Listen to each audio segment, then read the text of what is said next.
Welcome to the Crow's Tavern.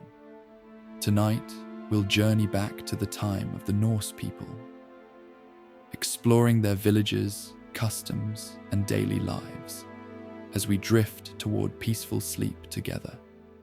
After our story ends, you'll hear the gentle sounds of a crackling fire that will continue for hours without interruption.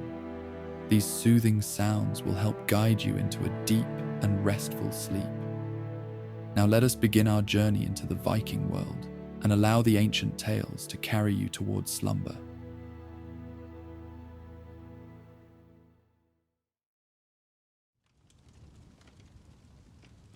In the realm of Asgard, home of the Norse gods, Odin the All-Father sits upon his great throne, Hludskjalf, from which he can see all that transpires across the 9 realms. Tonight we join Odin as he gazes across the vastness of creation, his single piercing eye seeing far beyond what any mortal could perceive. The wind whispers secrets to him through the branches of Yggdrasil, the great world tree that connects all realms, and on this night the whispers bring troubling news. Far away in the frozen wastes of Jotunheim, land of the giants, something stirs. A disturbance in the delicate balance that maintains peace between the realms. Odin's brow furrows slightly as he focuses his thoughts, directing his sight toward the source of his concern. There, amidst swirling snow and jagged mountains of ice, stands a fortress unlike any seen before in the giant realms. Its walls rise like black teeth against the pristine white landscape, forged of dark iron that seems to absorb the weak northern light rather than reflect it. Thick plumes of smoke billow from numerous chimneys, staining the sky with their sooty presence. Odin can sense the purpose behind this fortress, can feel the intent radiating from its core like heat from a forge. Within those walls, a Jotun warlord has gathered his kin, stoking their ancient grievances against the Aesir, filling their hearts with dreams of conquest. But more concerning still are the weapons being forged in the depths of that dark keep. Weapons meant to breach the walls of Asgard itself. The All-Father rises from his throne, his movement as fluid and graceful as that of a much younger god. Though his beard is white as the snow that blankets Jotunheim, his body remains strong, hardened by countless battles and trials. He walks to the edge of his great hall, Valaskjalf, and looks out over the golden realm of Asgard. The evening sun bathes the gleaming spires and rainbow bridge in amber light, casting long shadows across the celestial city. This cannot wait, he murmurs to himself, his voice deep and resonant like distant thunder. The threat must be answered before it grows too great. He summons Hugin and Munin, his faithful ravens who serve as his eyes and ears throughout the 9 realms.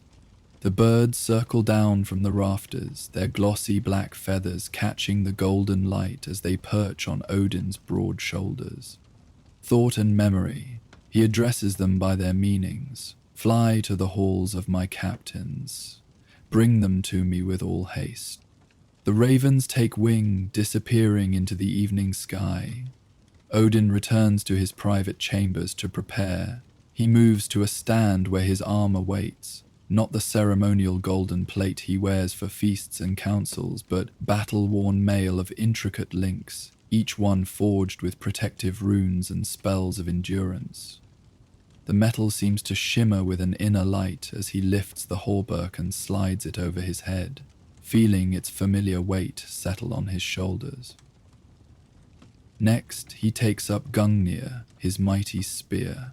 The shaft is smooth ashwood, polished by centuries of handling, while the blade glows with the subtle fire of ancient magic. This is no ordinary weapon, but one crafted by the master dwarven smiths, and imbued with power that makes it unerring in battle. Odin feels the spear hum with recognition at his touch, as though eager to be wielded once more. The soft padding of footsteps announces the arrival of his wife Frigg, Queen of Asgard. She watches him from the doorway, her eyes filled with knowing concern. "You've seen something in Jotunheim," she says. "It is not a question." Odin nods once. "A warlord rises, building weapons meant for our destruction. I must attend to this personally." Frigg crosses the room, her movements as graceful as falling snow. She reaches up to touch her husband's cheek, her fingers cool against his skin. "Must it always be you who bears these burdens?" she asks, though she already knows the answer. "I am Odin," he replies simply, "All-Father, protector of the realms. What threatens one threatens all." She sighs softly, then reaches for a cloak hanging nearby. It is deep blue like the twilight sky, lined with wolf fur for warmth in the bitter cold of Jotunheim. She places it around his shoulders, fastening it with a silver brooch shaped like Yggdrasil. "Then go swiftly and return the same," she says, pressing a kiss to his weathered cheek. By the time Odin returns to the great hall, his captains have assembled. They are the finest warriors in Asgard. Tyr, the one-handed god of courage and law, Bragi, whose silver tongue can inspire troops to impossible feats, Heimdall, whose eyes can see 100 leagues in darkness, and a select group of Valkyries, the fierce shield maidens who normally collect the souls of the worthy dead, but sometimes ride with Odin into battle. None need ask why they have been summoned. All have noticed the All-Father's battle dress and the presence of Gungnir in his hand. "We ride to Jotunheim," Odin announces, his voice filling the hall without effort. "A fortress of iron has risen on the glacier of knives. Within it, weapons are being forged for use against Asgard." "How many giants?" asks Tyr, ever practical in matters of war. "Dozens," Odin replies, "led by a warlord who calls himself Grimthasar the Unbound." Heimdall's golden eyes narrow.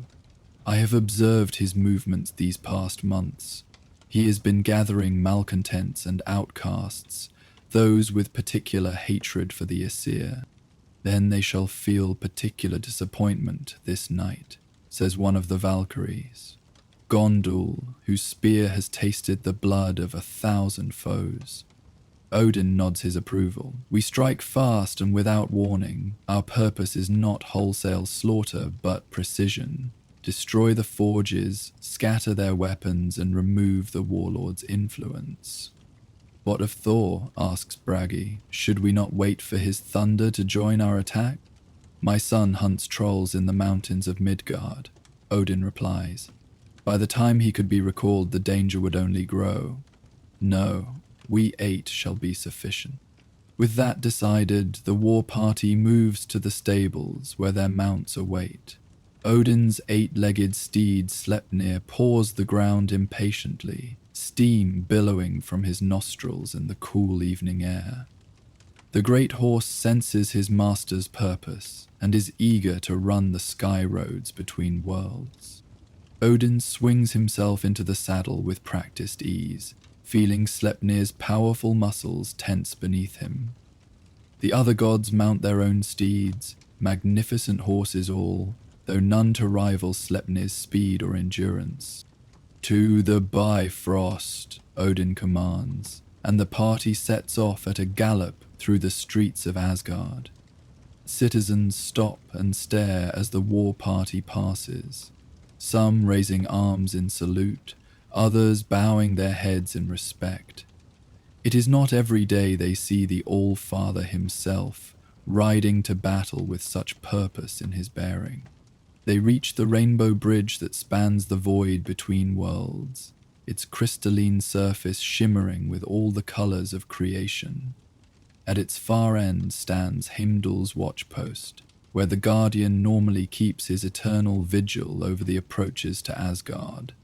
Tonight, however, he rides with them, his mighty sword Hofund at his hip. Sleipnir's 8 hooves strike sparks from the Bifrost as the party thunders across. The void yawns beneath them, star-flecked darkness stretching into infinity, but none pay it any mind. Their thoughts are fixed on the coming confrontation. When they reach the end of the bridge, Odin reins Sleipnir to a halt and raises Gungnir. The spear begins to glow with increasing intensity, illuminating the war party with golden light. Odin speaks words of power, ancient runes that few besides him understand, and the air before them shivers and parts. A portal opens, revealing not the star-filled void, but a snow-covered wasteland. Bitter wind howls through the opening, carrying stinging ice and the faint smell of forge smoke. "Jotunheim awaits," says Odin, spurring Sleipnir forward. "Keep close, the storm worsens." They plunge through the portal and into a world of winter. The transition is jarring, from the mild evening of Asgard to the howling blizzard of Jotunheim. Snow lashes at them horizontally, driven by winds fierce enough to flay skin from bone. Yet these are gods, not mortals, and they press forward through conditions that would kill any human in minutes. Odin sits straight in his saddle, seemingly impervious to the cold. His single eye pierces the swirling white, fixed on their destination. Through gaps in the storm, they catch glimpses of the fortress, a dark blot against the white landscape, growing larger as they approach. They ride in silence, each warrior lost in their own thoughts of the coming battle. The Valkyries' expressions are eager, almost hungry. Tyr's face is set in grim determination. Bragi hums softly to himself, perhaps composing the song he will later sing of this night's deeds. And Heimdall scans continuously in all directions, alert for any sign of giants who might spot their approach. But the storm proves their ally, concealing their advance until they are less than a mile from the fortress walls. It is an imposing structure, far larger up close than it appeared from Asgard. The walls stand 100 feet high, formed of black iron plates riveted together. No windows break the smooth surface, only narrow slits, from which archers might fire. Above the walls rise towers tipped with wicked spikes of the same dark metal, giving the fortress the appearance of a crown of thorns set upon the glacier. The main gate is proportioned for giants, 30 feet high and half as wide, formed of thick iron-bound timbers. Before it stretches a causeway of ice, crossing a chasm that surrounds the fortress like a moat. From deep within this chasm comes the dull red glow of magma, where the heat of the earth meets the eternal ice of Jotunheim in a perpetual battle of the elements. Odin raises his hand, bringing the party to a halt just beyond the fortress's sight. They gather close to hear his words over the howling wind. "The direct approach would be expected," he says, "and the causeway easily defended. We shall take another path." He points to the eastern side of the fortress, where the wall meets the glacier. Here the black iron plates are partially buried in snow and ice that has built up against them. "The giants trust too much in their walls," Odin continues. "They forget that ice can be as much a bridge as a barrier to those who know its ways." At a gesture from the Allfather, the war party divides into two groups. Odin, Heimdall, and 2 of the Valkyries will scale the eastern wall where it meets the glacier. Tyr will lead Bragi and the remaining Valkyries in a feint at the main gate, drawing attention away from the true point of entry. "Wait for my signal," Odin instructs Tyr. "When you see the spears light upon the wall, begin your assault." Tyr nods, grasping his sword hilt. "May your climb be swift and your entry unnoticed, All-Father." With that, the groups separate. Odin leads his smaller band through the storm, circling wide to approach the fortress from the east. They leave their horses sheltered in the lee of a great ice boulder, continuing on foot where the drifts grow too deep to ride. The glacier's edge meets the fortress wall at a steep angle, creating a natural ramp of ice that reaches nearly halfway up the 100-foot barrier. Beyond that, they will need to climb.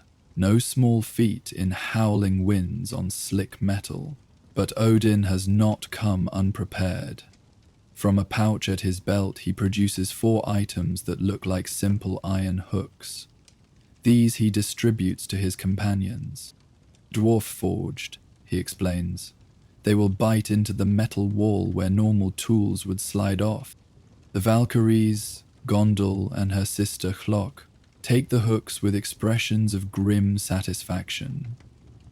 Heimdall examines his with a critical eye before nodding approval. Then, without further discussion, they begin their ascent.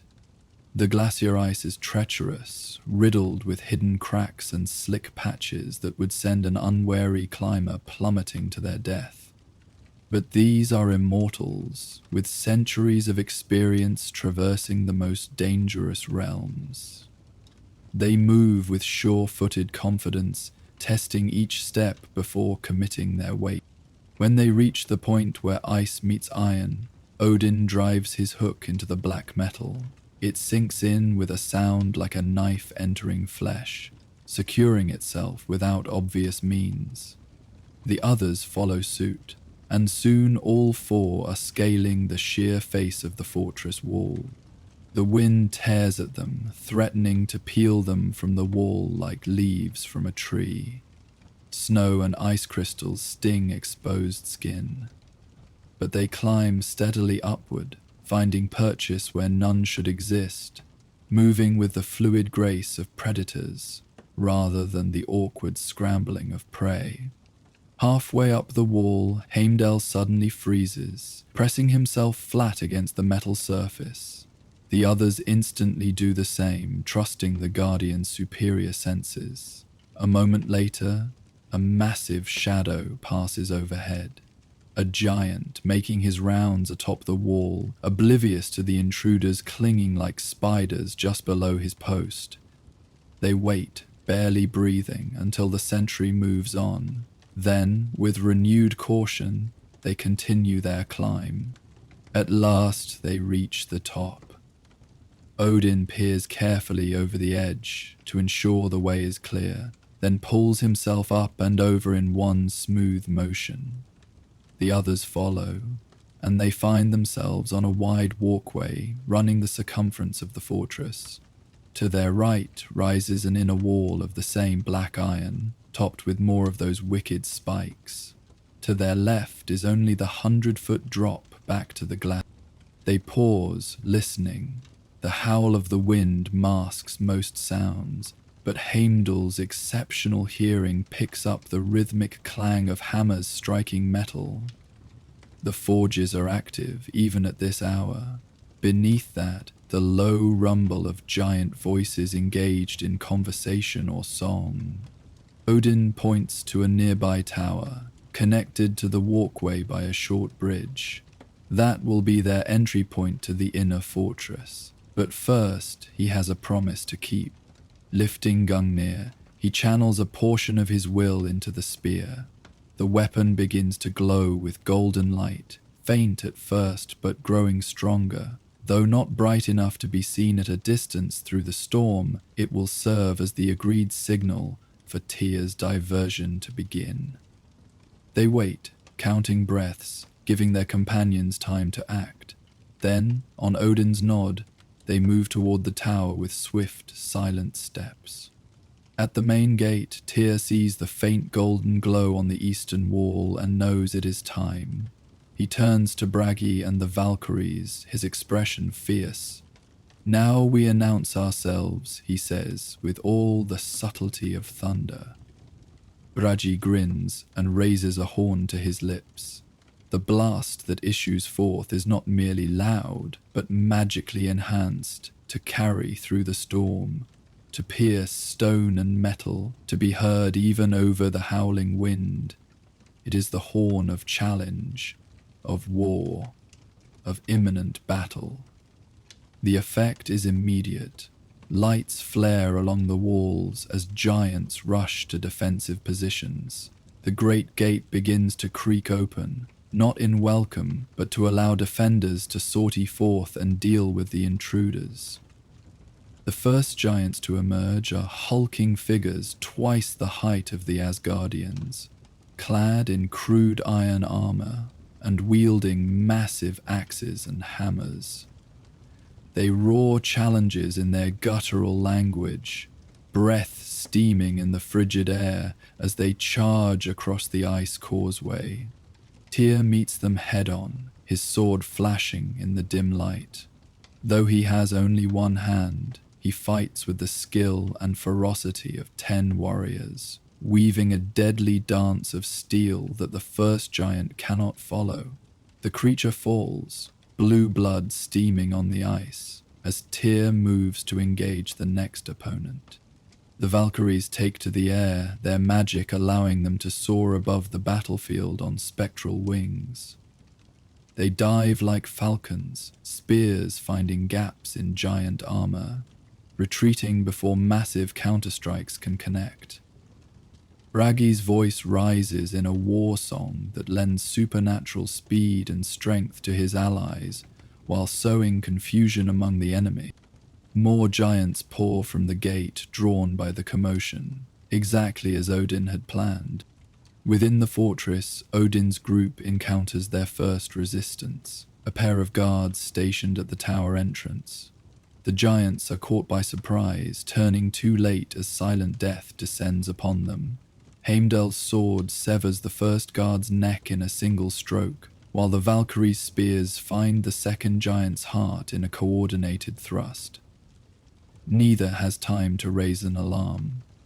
They enter the tower and descend a spiraling staircase sized for giants, their steps echoing in the enclosed space despite their caution.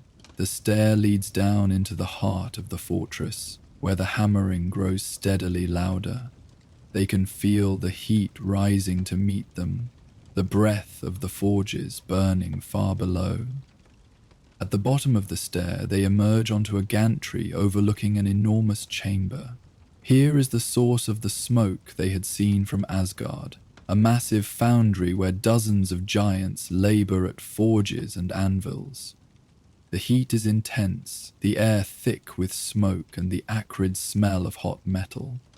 Sweat immediately beads on their skin, turning cold as ice where drafts from the world above find their way into this infernal chamber. What they see confirms Odin's fears. The giants are forging weapons of war, not the crude axes and hammers of their kind, but sophisticated arms, clearly designed for a specific purpose. Spears with heads shaped to pierce the golden walls of Asgard. Hooks and grapples that would allow giants to scale those same walls. And most concerning of all, a massive battering ram lying on the foundry floor, its head shaped like the fanged maw of a wolf. "Heimdall," Odin says quietly, "what do your eyes see?" The Guardian narrows his golden gaze, looking past the smoke and shadows to the farthest corners of the chamber. 27 giants at the forges, he reports. 12 more standing guard at various points. And there, he points to a raised platform at the far end of the foundry, is Grimthursa himself. Odin follows Heimdall's indication and sees the warlord. Even among giants, Grimthursa is a massive figure, standing head and shoulders above his kin. His skin is the blue-white of glacial ice, crisscrossed with ritual scars that glow with a faint red light. He wears armor made from the scales of some enormous beast, and his hair and beard are adorned with bones and metal ornaments that clatter with his every movement. The warlord is addressing his followers, his voice booming throughout the chamber, though the words are indistinct over the clamor of the forges. But his gestures make his meaning clear enough. He points repeatedly toward the ceiling, toward Asgard, his movements becoming more animated and violent with each sweep of his massive arm. "Incites them to war," Heimdall says grimly, stoking their hatred of us as surely as they stoke those fires. Odin nods, his expression hardening. Then we shall cool their ambitions. He turns to the Valkyries, his voice low but commanding. Gondul, Holok, target the support pillars for that gantry above the main forge. When it collapses, it will crush their primary work area and block access to the completed weapons. The shield maidens nod in understanding, their eyes gleaming with anticipation. Heimdall, Odin continues, you will accompany me to deal with grim Thursar. Without their leader, the giants' resolve will falter. With their plans set, they separate. The Valkyries move silently along the gantry, positioning themselves above key structural points. Odin and Heimdall descend a narrow stair to the foundry floor, keeping to the shadows cast by enormous machinery. They are halfway to Grimthazar's platform when a shout goes up. One of the guards has spotted them. Not Odin and Heimdall, still hidden in shadow, but the Valkyries moving on the gantry above. Chaos erupts in the foundry. Giants abandon their forges and anvils, reaching for weapons. Guards rush to intercept the intruders. Grim Thursar bellows orders, pointing toward the gantry where the Valkyries have now revealed themselves, spears gleaming in the forge light. This changes their approach, but not their purpose. Odin steps out of the shadows, Gungnir held high. The spear blazes with golden light that cuts through the smoke and gloom like a physical force, illuminating the Allfather in terrible splendor. A hush falls over the chamber as all eyes turn to this new threat. Even Grimthasar falls silent, his expression shifting from surprise to rage as he recognizes the one-eyed figure below. Odin, he roars, the name becoming a curse in his mouth. You dare enter my domain uninvited. Odin's voice, when he responds, is calm but carries effortlessly to every corner of the vast chamber. Your domain is built on the sufferance of Asgard, giant, a sufferance you have exhausted with your preparations for war. Grimthus's laugh is like ice cracking. War? No, All-Father, not war. Extermination. What I plan for Asgard will leave nothing but ruins and corpses. He draws a massive sword from his back, a crude weapon by Asgardian standards, but deadly nonetheless, its edge notched from previous battles. And it begins with your death. The warlord leaps from his platform, crossing the distance to Odin with surprising speed for one so large. His sword descends in a murderous arc that would split most beings in two. But Odin is not most beings. Gungnir rises to meet the giant's blade, the clash sending sparks showering across the foundry floor. Despite the disparity in size, Odin does not yield ground, his strength augmented by divine power and centuries of battlecraft. Around them, the foundry erupts in combat. The Valkyries have begun their assault on the support pillars, their spears striking with unerring accuracy at weak points in the metal. Giants rush to stop them, hurling hammers and tongs when they cannot reach the swift shield maidens. Heimdall fights his way through the press, his sword Höfund cutting down any giant that stands between him and his king. His goal is to reach Odin's side, to ensure the Allfather is not overwhelmed by numbers while engaged with Grimthursa. The duel between Odin and the warlord is a sight few have witnessed and lived to tell of, the Allfather unleashing but a fraction of his true power, yet still magnificent in his wrath. Gungnir moves like quicksilver in his hands, the spear seeming to anticipate his every thought. Where it strikes, giants fall. Where it points, lightning arcs from its tip to blast enemies backward. Grimthursa matches this divine display with brute strength and the primal sorcery of his kind. His sword leaves trails of frost in the air, and where it strikes the ground, the stone freezes and shatters. He calls to the very elements of Jotunheim, summoning spears of ice that fly at Odin from all directions.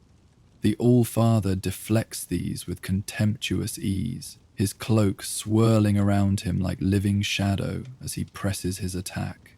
"You are not the first to challenge Asgard," he tells the giant, his voice cutting through the din of battle. "Nor will you be the first to fall for such foolishness." Above, the Valkyries have completed their work. The support pillars groan and buckle, metal twisting under stresses it was never designed to bear. With a sound like thunder, the upper gantry collapses onto the main forge. Giants scream as molten metal erupts from shattered crucibles, as white-hot steel and iron rain down upon the foundry floor. The destruction is catastrophic.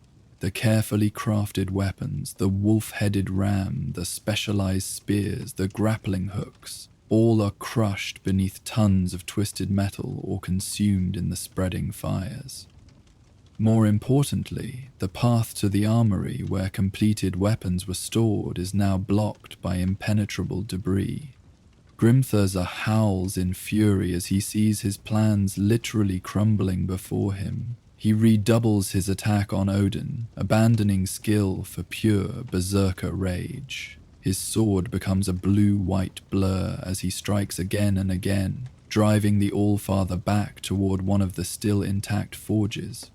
Odin allows himself to be pushed back, his single eye never leaving his opponent's face. There is calculation in that retreat, a purpose that the maddened giant fails to perceive. When Odin's back is nearly to the forge, Grimthursa raises his sword for a killing blow, a triumphant snarl on his lips. And in that moment of overconfidence, Odin strikes. Gungnir thrusts forward with impossible speed, its tip passing through a gap in the warlord's scale armor to find the flesh beneath. Grimthursa freezes, his sword held high, his expression shifting from triumph to disbelief. He looks down at the spear embedded in his chest, at the golden light pulsing along its length, at the runes suddenly glowing white, hot upon its surface. "Impossible," he gasps, blue blood trickling from the corner of his mouth. "My armor, dwarf-forged, impenetrable." "Nothing is impenetrable to fate," Odin replies, twisting Gungnir slightly. "And it was your fate to fall here, by my hand, before your schemes could bear fruit." With a final effort, born of desperation, Grimthursa swings his sword down toward Odin's head, but the blow lacks its former strength and speed. The All-Father sidesteps easily, withdrawing Gungnir in the same motion. The giant's sword clangs harmlessly against stone as Grimthursa crashes to his knees. He tries to rise once more, his massive hands clutching at the wound in his chest. But strength is flowing out of him with his lifeblood. His eyes, burning with hatred till the end, fix on Odin. "Others will rise," he gasps. "Others will finish what I began." "Perhaps," Odin acknowledges, "and they too will fall." With those words, he raises Gungnir one final time and brings it down upon the warlord's neck. Grimthursa's head rolls across the foundry floor, coming to rest near the ruined forge. A terrible silence falls over the chamber. The remaining giants stare in shock at their fallen leader, then at the grim figure of Odin standing over the body, Gungnir dripping blue blood onto the stone floor. One by one, they drop their weapons. Some flee through side passages, others simply stand where they are, heads bowed in surrender. The battle is over almost as quickly as it began. Heimdall reaches Odin's side, his golden eyes scanning the chamber for any remaining threats. The forges are destroyed, he reports. The weapons ruined, and the main armory is now sealed beneath tons of debris. Odin nods, satisfaction evident in his bearing, though his expression remains stern. What of our companions? He asks. The diversionary force? Still fighting at the main gate, one of the Valkyries reports, descending from above, though the resistance weakens by the moment. Then let us join them, Odin says, and end this quickly. They make their way back through the fortress, encountering little resistance. Word of Grimthur's death has spread quickly, and few giants have the stomach to face the Allfather after such a demonstration of his power. When they emerge onto the wall near the main gate, they find the battle there all but over. Tyr and his group have driven the giants back inside the fortress, the causeway littered with the fallen. The god of war himself stands in the gateway, his sword red with giant blood, defying any to pass. At the sight of Odin approaching along the wall, the remaining giants throw down their weapons. The fight has gone out of them with their leader's death and the destruction of their prized weapons. Tyr acknowledges Odin with a respectful nod as the Allfather descends to the gate. The day is ours, he says simply. As it always must be when the cause is just, Odin replies. He surveys the captive giants, his expression unreadable. Then he addresses them directly, his voice carrying despite its quiet tone. Return to your homes, he tells them. Tend your flocks, hunt your game, live in peace with your neighbors. Do this, and Asgard will trouble you no more. Raise arms against us again. He lets the threat hang unspoken in the air. None present need elaboration. The giants disperse, some helping wounded comrades, others simply trudging away into the swirling snow. Odin watches them go, his expression thoughtful. Was it worth it? Bragi asks quietly, coming to stand beside his king. The risk to your person, I mean. Surely others could have handled this task. Odin turns to regard the god of poetry, his single eye seeming to look into Bragi's very soul.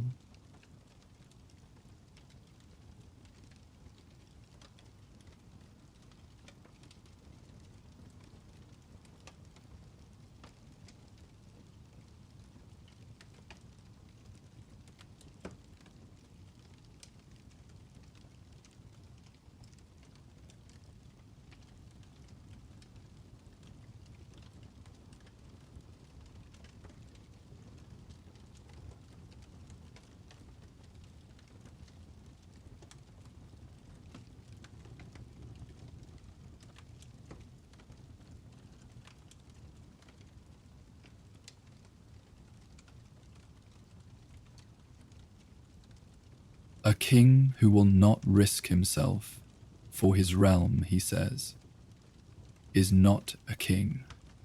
Not a king. Not a king. Not a king. With the threat neutralized and the fortress secured, the Asgardians make their preparations to return home. Odin orders the remaining weapons found within the fortress to be gathered and destroyed. The forge itself is dismantled, its components scattered across the glacier, where they will be buried beneath centuries of snow and ice. The fortress they leave standing but uninhabitable, a stark warning to any who might consider following in Grimthasar's footsteps. Its blackened walls will stand for generations as a monument to the folly of challenging Asgard. As they ride back across the wastes of Jotunheim toward the portal that will take them home, Heimdall draws alongside Odin. You knew, he says, not a question but a statement. You knew how grave the threat was, how close they had come to forging weapons that could genuinely threaten Asgard. Odin does not immediately reply, his gaze fixed on the horizon where the portal shimmers like heat haze against the frozen landscape. When he finally speaks, his voice is weary but resolved. "I am bound to protect all the realms," he says, "even from themselves, when necessary." They ride in silence after that, each lost in contemplation of the night's events. The storm has begun to abate, the howling wind reduced to a gentle moan, the blinding snow to scattered flakes that catch the light like diamonds in the air. As they approach the portal, Odin reins Sleipnir to a halt and turns to look back at the distant fortress, now barely visible through the clearing weather. There is satisfaction in his bearing, but no triumph. This was duty, not glory. "Come," he says to his companions, "Asgard awaits, and I would see its golden towers before I rest." They pass through the portal one by one, leaving the frozen wastes of Jotunheim behind. The rainbow bridge of the Bifrost stretches before them, leading to the gleaming spires of Asgard, now washed in the light of early morning. The realm eternal, preserved once more from threat by its vigilant king. Odin rides at the head of the column, his posture straight despite the night's exertions, Gungnir held high like a standard. Citizens gather along the route as word of their return spreads, cheering their king and his warriors. Children throw flowers beneath Sleipnir's many hooves. Elders bow their heads in respect. But Odin's thoughts are already turning to the next threat, the next challenge that will inevitably arise. For such is the burden of the All-Father, to forever stand as sentinel between the realms of peace and chaos, between creation and destruction. As the procession approaches the great hall, Odin sees Frigg waiting at the entrance, her face showing relief at his safe return. The morning light gilds her hair and illuminates the smile that is meant for him alone. In that moment, the weight of his duty feels lighter, balanced by the love and purpose that fill his immortal life. He dismounts Sleipnir with fluid grace and walks toward his queen, his footsteps leaving behind the violence of the night and moving toward the tranquility of home. The gentle clatter of his armor grows more distant with each step as the sounds of peaceful Asgard embrace him once more. Within the great hall, a feast awaits to celebrate their return, but for now, Odin stands at the threshold, allowing the warmth and familiar sounds to wash over him. The crackling hearth fire, the soft murmur of voices, the distant melody of Bragi's harp beginning the song that will commemorate this night's victory, all blend together in a soothing symphony of home. Later, he will sit upon his throne and watch over the 9 realms once more, vigilant and wise. But for this peaceful moment, as the golden light of morning bathes Asgard in its gentle glow, the All-Father simply breathes in the serenity of the eternal realm, his single eye reflecting the contentment of a guardian whose charges sleep safely under his protection. In the eternal realm of Asgard, Odin All-Father sat upon his great throne, Hrindskjalf, from which his gaze could penetrate the veils between worlds. The air in the golden hall hung still and heavy, like the moment before a summer storm breaks. Ravens Hugin and Munin perched on his shoulders, occasionally rustling their glossy feathers or whispering secrets directly into his ear. On this day his singular eye was fixed upon Midgard, the realm of mortals, where something troubled the usual patterns of life and death. Along the northern coastlines where his most devoted followers dwelled, a shadow had fallen. Villages emptied, fishing boats splintered upon the shores, and fear crept like morning mist through the hearts of the people. Odin's expression remained impassive, but within him, concern deepened. These were his people, not merely subjects to rule, but children to guide and protect. Their prayers had grown desperate of late, filled with tales of a great beast that rose from the depths to claim ships and sailors alike. "A serpent," he murmured, stroking his silver-streaked beard. "But not one of Jormungand's brood. Something else. Something new." Frigg approached silently, her footfalls making no sound upon the polished floor. She wore a gown the color of winter skies, and wisdom shone in her eyes as she gazed at her husband. "You intend to go to them," she said, not a question, but a statement of what she already knew to be true. Odin nodded once. "The balance is disturbed. This creature does not belong in the natural order."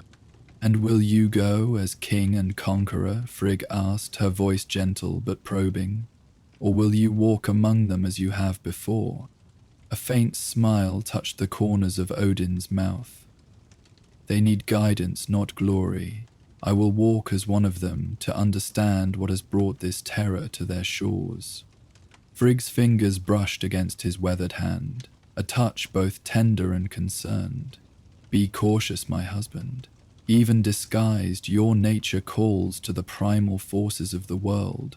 What lurks beneath those waves may sense more than the mortals ever could."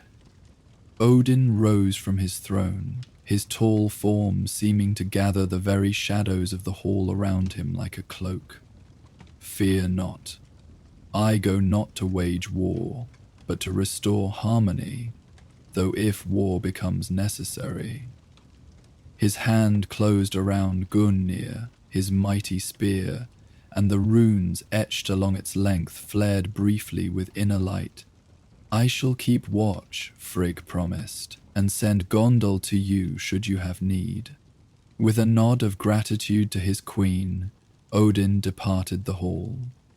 Rather than taking Sleipnir, his eight-legged steed, he chose to travel the hidden paths between worlds that only he, as wanderer of the realms, fully knew. These were the secret roads, the gaps between branches of Yggdrasil, where one might slip from world to world without the rainbow bridge or its guardian's watchful gaze. When he emerged in Midgard, gone was the resplendent armor of the Allfather. Gone too was Gungnir, though its power remained within reach, merely hidden from mortal eyes. Now he appeared as an aging traveler, tall still, but bent as if by years of journeying. A wide-brimmed hat shadowed his features, and a blue-grey cloak wrapped his shoulders. Where once had been two eyes, now a simple patch covered his right socket. The sacrifice he had made long ago at Mimir's well in exchange for wisdom. He had arrived at the edge of a fishing village called Stomsvik, perched on the rocky coastline of what mortals would one day call Norway. The afternoon sun struggled to penetrate heavy cloud cover, casting the landscape in muted greys and blues. The air tasted of salt and coming rain. Odin took in his surroundings with a careful eye. Where once this village would have bustled with activity, fishermen mending nets, women smoking the day's catch, children darting between huts with peals of laughter, now it stood eerily subdued. Doors remained shut against more than just the weather. Few people ventured outside, and those who did moved with the furtive quickness of prey animals crossing open ground. He made his way toward what appeared to be the village's great hall, a long wooden structure with carved dragon heads adorning its roof peaks.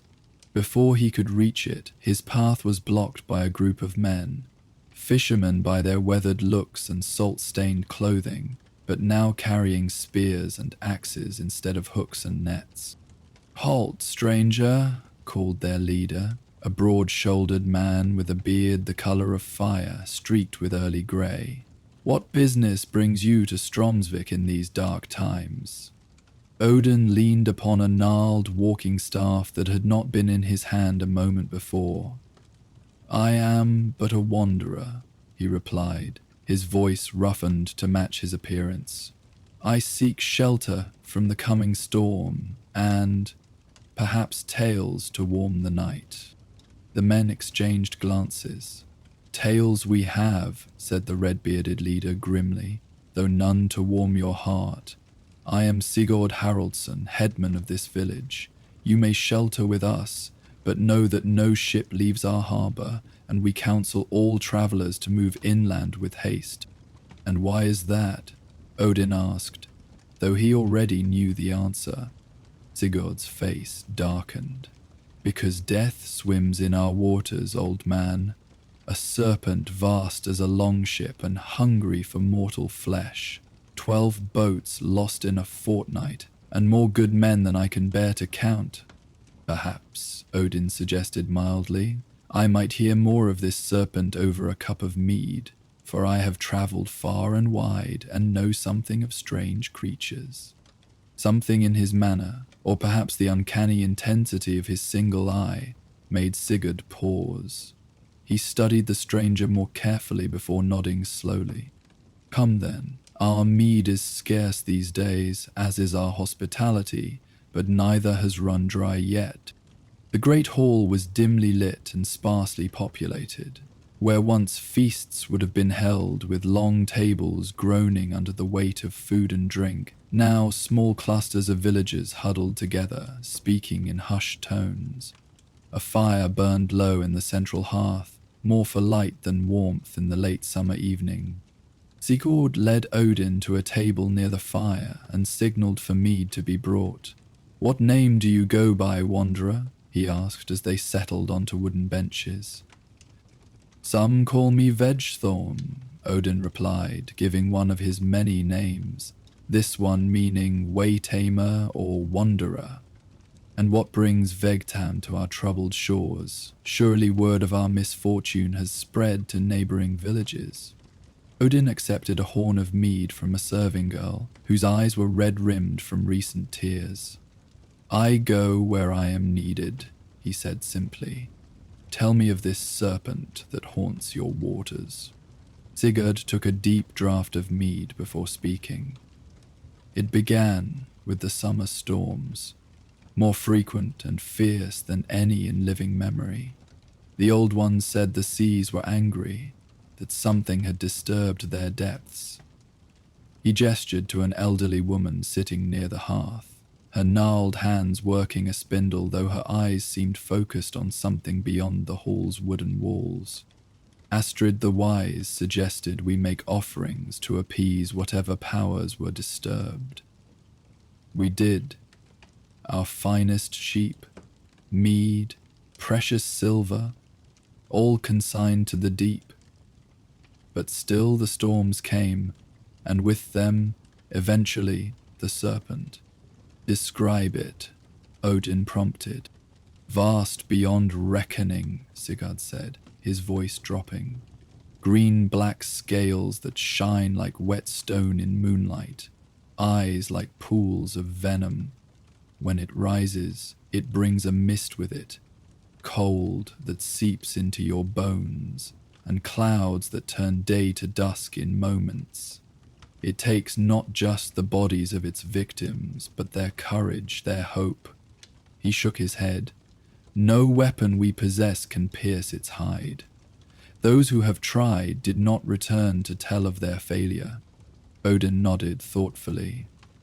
"And when did this begin?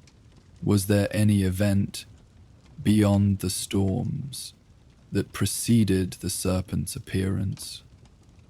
A shadow crossed Sigurd's face. "There was. Grimra, one of our own, a fisherman turned mystic who claimed to have found wisdom in the deep places of the world.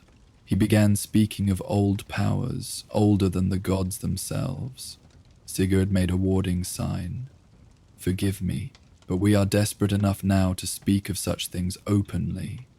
Grimra said he could ensure bountiful catches, calm seas, prosperity for all, If only we would help him perform certain rites. And did you? No, Sigurd said firmly. His talk frightened many, and his eyes, there was a hunger in them that had nothing to do with food. We told him to keep his old powers and strange rites to himself. His shoulders slumped. But some were swayed, young men mostly, eager for glory or wealth. They went with him one night to a sea cave north of here. Only Grimmer returned, and he was changed. 3 days later the serpent appeared. Odin's eye gleamed in the firelight. And where is this Grimmar now? Gone, fled inland after the serpent took its first ship. Some say he walks the forests now, muttering to himself and drawing strange signs on tree bark. Sigurd leaned forward. You speak as one with knowledge, Vegtam. Have you encountered such creatures before? I have walked many paths and seen many wonders and horrors alike, Odin replied carefully.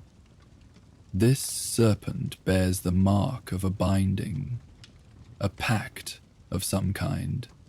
It is not natural to your waters. It was called here.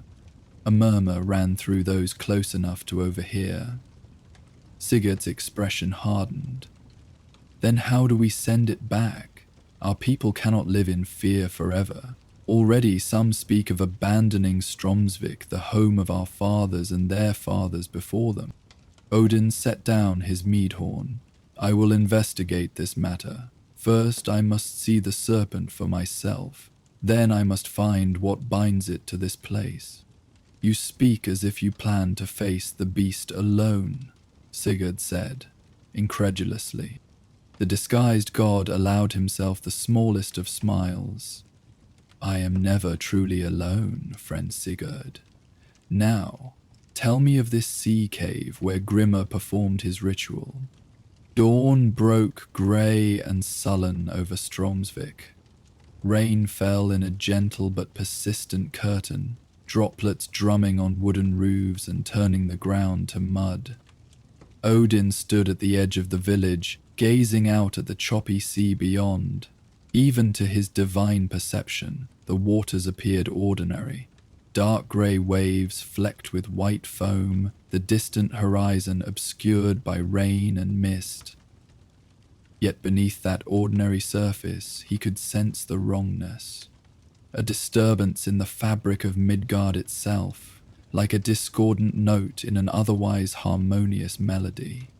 Something ancient stirred in the depths, something that should have remained locked in the abyssal darkness beyond the reach of gods or mortals. Astrid the Wise approached him, leaning heavily on a staff not unlike his own. Her white hair hung in a single long braid down her back, and her face was a map of wrinkles that spoke of decades spent squinting at the horizon. You're going to the Serpent's Tooth, she said, naming the jagged sea cave Sigurd had described the night before. Not many would be so bold, stranger. Odin inclined his head respectfully. Sometimes wisdom requires boldness, as I think you know well, mother. She studied him with eyes still sharp despite her years. You're different from other wanderers who have passed through Stromsvik. There's a depth to you. She trailed off, perhaps sensing it unwise to voice her suspicions. If you truly mean to help us, take this. From around her neck she removed a small leather pouch and pressed it into his hand. Sea salt, mixed with rowan berries and iron filings, an old charm against malevolent spirits of the deep. It may seem a small thing against such a vast evil, but small things often turn the tide of greater events. Odin accepted the gift with genuine gratitude. While his own power far exceeded such mortal magics, he recognized the wisdom and intent behind the offering. Your knowledge does you credit. Few remember the old ways. The old gods have not abandoned us, she replied with quiet certainty. Even in these Christian times, they watch, they wait. Sometimes they even walk among us." Her gaze was knowing. Odin merely nodded, neither confirming nor denying her implication. "I will return before nightfall, with news if not answers. May your eyes see clearly and your steps find firm ground," Astrid said, offering a blessing that had not been spoken aloud in that region for generations. With that parting, Odin set off northward along the coast. The path was treacherous, narrow in places, sometimes disappearing entirely where waves had eroded the land. A mortal might have turned back or sought a safer route inland, but Odin walked with the sure-footedness of one who had traversed the branches of Yggdrasil itself. After several hours of difficult travel, he reached the formation the villagers called the Serpent's Tooth.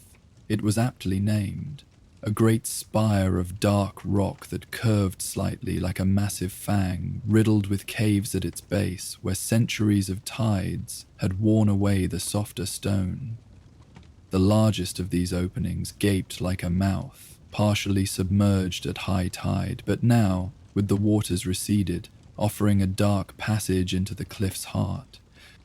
Odin paused at the cave's entrance, extending his senses beyond mortal perception. Magic lingered here, recent workings laid over far more ancient powers. The residue of spilled blood remained, not just from animals but from willing human sacrifice. The air felt thick with the aftermath of forbidden rites, like breathing through wool soaked in seawater.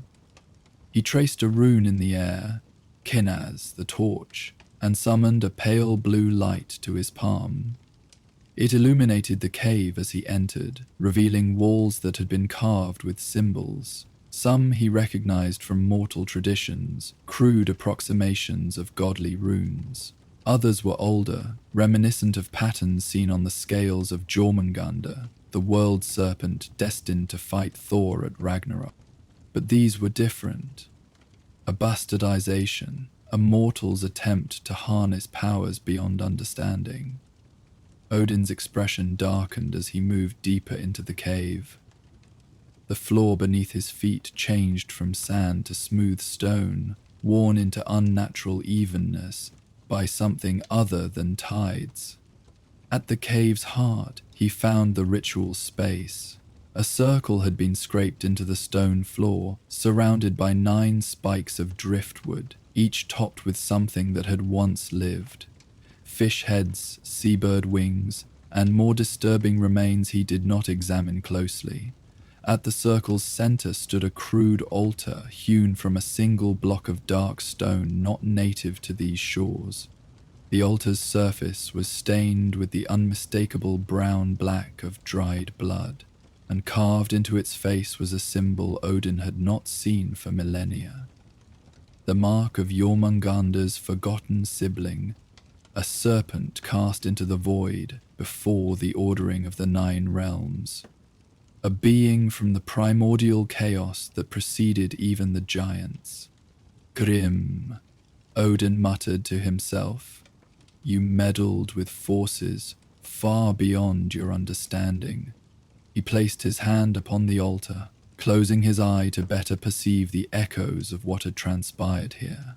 Images flashed through his mind. Grimra, his face contorted with ambition and fear, leading young men into this cave. The ritual, blood freely given at first, then taken by force as the participants realized the true nature of what they had helped set in motion. The chanting in a language that scraped against the orderly fabric of creation. And finally, the response from the deep, a presence vast and ancient stirring from slumber, drawn by the beacon of forbidden magic and sacrificial blood. When Odin opened his eye again, the air in the cave had grown noticeably colder. The tide was returning, water lapping at the entrance, but something else approached as well. A presence that made the stone beneath his feet vibrate with each massive heartbeat. Moving with deliberate calm, Odin returned to the cave entrance. The sea before him had changed. Where before waves had broken naturally against the shore, now they moved in strange patterns, as if disturbed from below by something immense. The rain had intensified, falling in sheets that reduced visibility to a few dozen yards. Thunder rumbled over the horizon, and lightning flashed within the dark clouds gathering overhead. Odin stepped out onto a flat rock jutting into the churning sea. He removed Astrid's charm from his pocket, considering it briefly, before casting it into the waters with a whispered word of power that would amplify its modest protection. Then he waited, a solitary figure in a grey cloak against a greyer sky, as immovable as the stone beneath his feet. He did not wait long. The water, approximately 50 yards offshore, began to bulge upward, as if an island were suddenly rising from the deep. Odin watched impassively as the surface parted and the serpent emerged. It rose like a tower of flesh and scale, first the massive head, easily the size of a longship, with eyes that glowed an unnatural yellow-green even in the dim daylight. Its maw could have swallowed a dozen men without effort, lined with teeth as long as swords. Behind the head came coil after coil of muscular body, green-black scales gleaming despite the lack of direct sunlight. The serpent rose until it towered over the coastline, swaying slightly as it regarded the solitary figure on the shore. A forked tongue, each tip as thick as a man's arm, flicked out to taste the air. Recognition flickered in those ancient eyes. Not of Odin specifically, but of power, of divinity. "You are far from home, Ancient One," Odin called out, his voice cutting through the storm without effort. "The void that spawned you was sealed before Midgard's mountains rose, or its seas filled." The serpent's response came not as words, but as impressions. Hunger, rage, the satisfaction of vengeance long sought.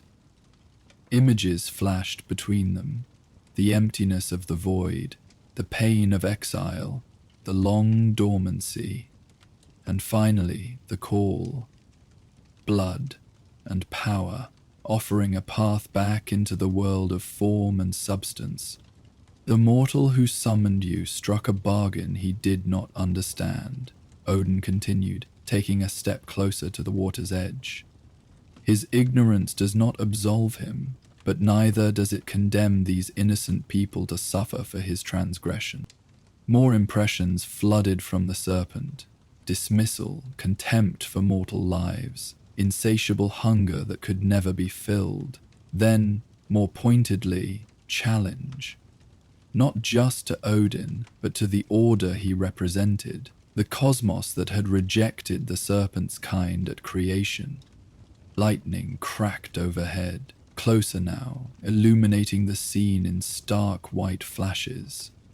The tide had risen further, now swirling around Odin's ankles, but he remained unmoved. "I offer you one opportunity to return willingly to your slumber," he said, his disguise beginning to shimmer and fade as his true power rose to the surface.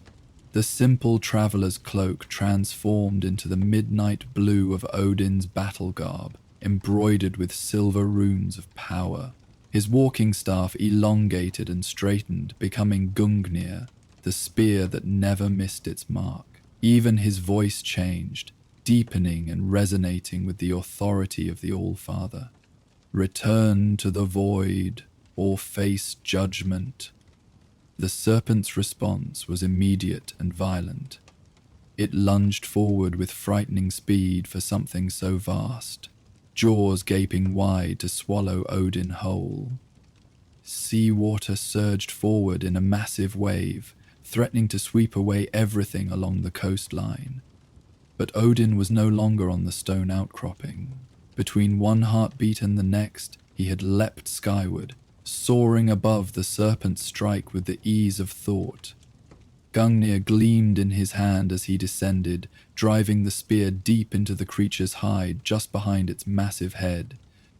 The serpent's roar of pain shook the air itself.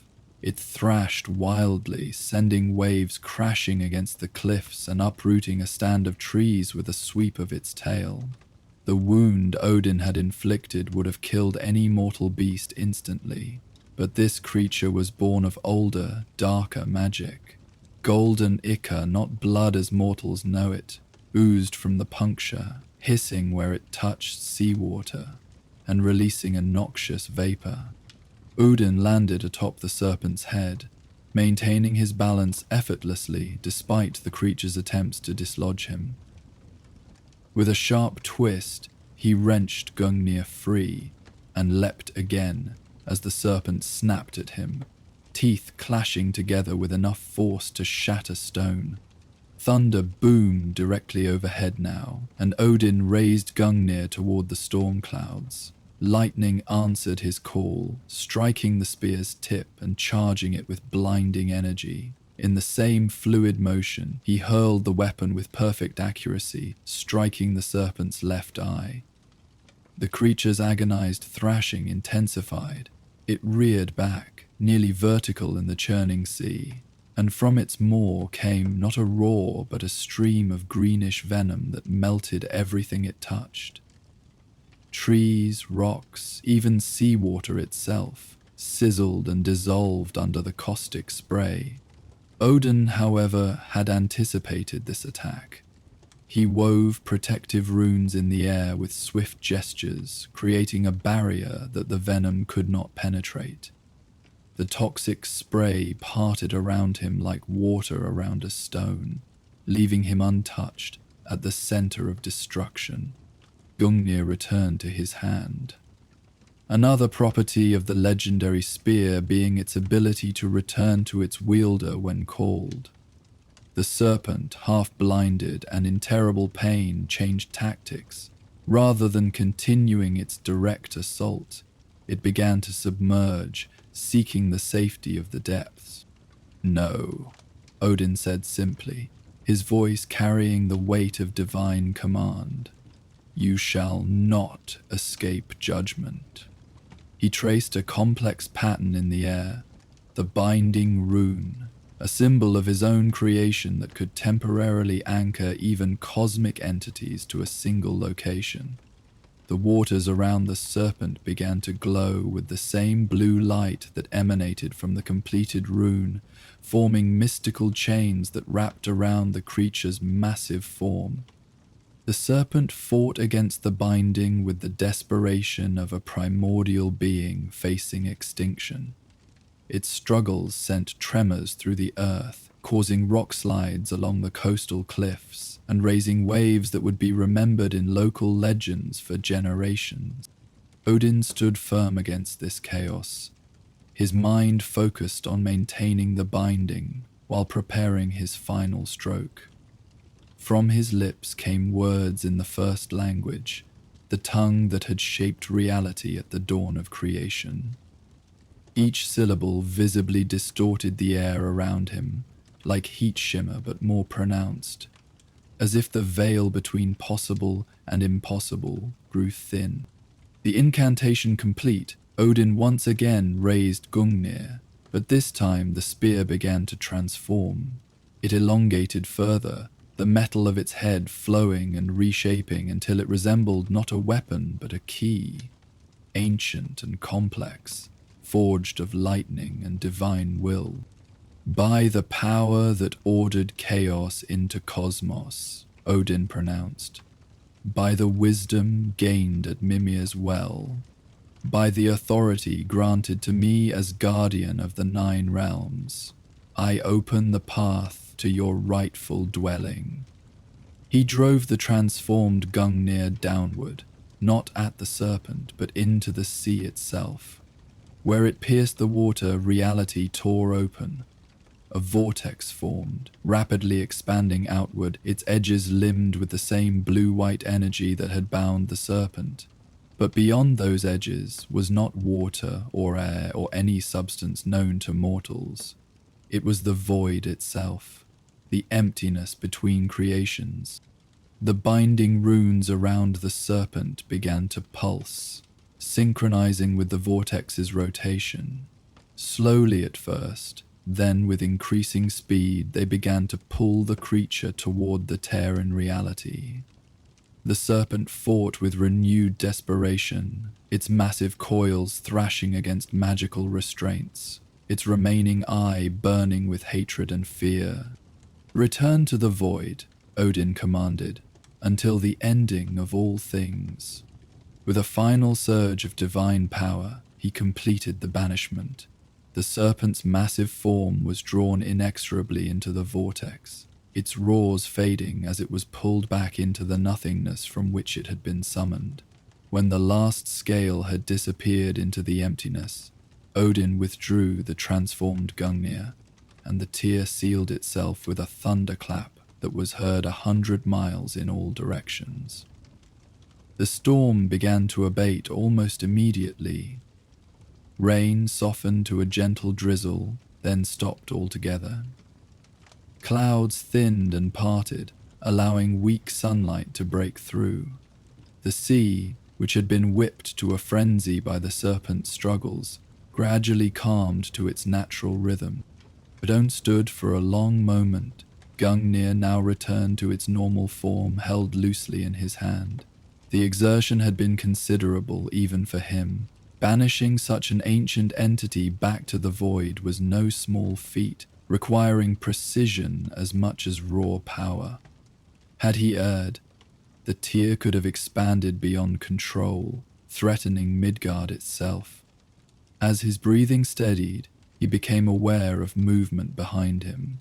Turning, he saw Astrid the Wise standing at a respectful distance, her eyes wide with awe and recognition. She sank slowly to her knees, bowing her head.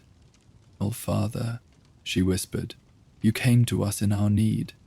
Odin approached her, his form still that of the divine king rather than the wanderer, though his expression was gentle.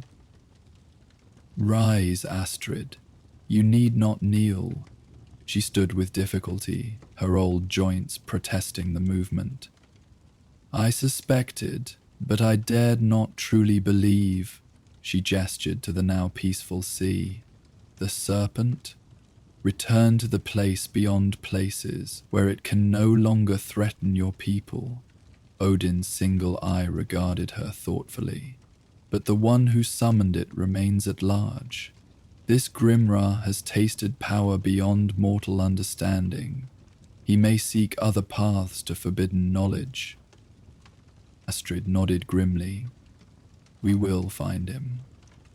Justice must be served for those he sacrificed."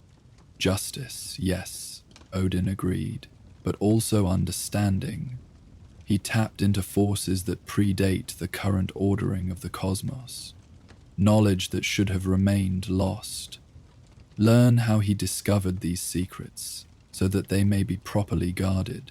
"As you command, All-Father." Odin raised his hand in a gesture that encompassed the village in the distance.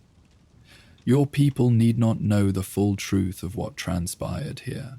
Let them believe what brings them comfort, that their offerings finally appeased the sea, or that the creature simply departed for deeper waters."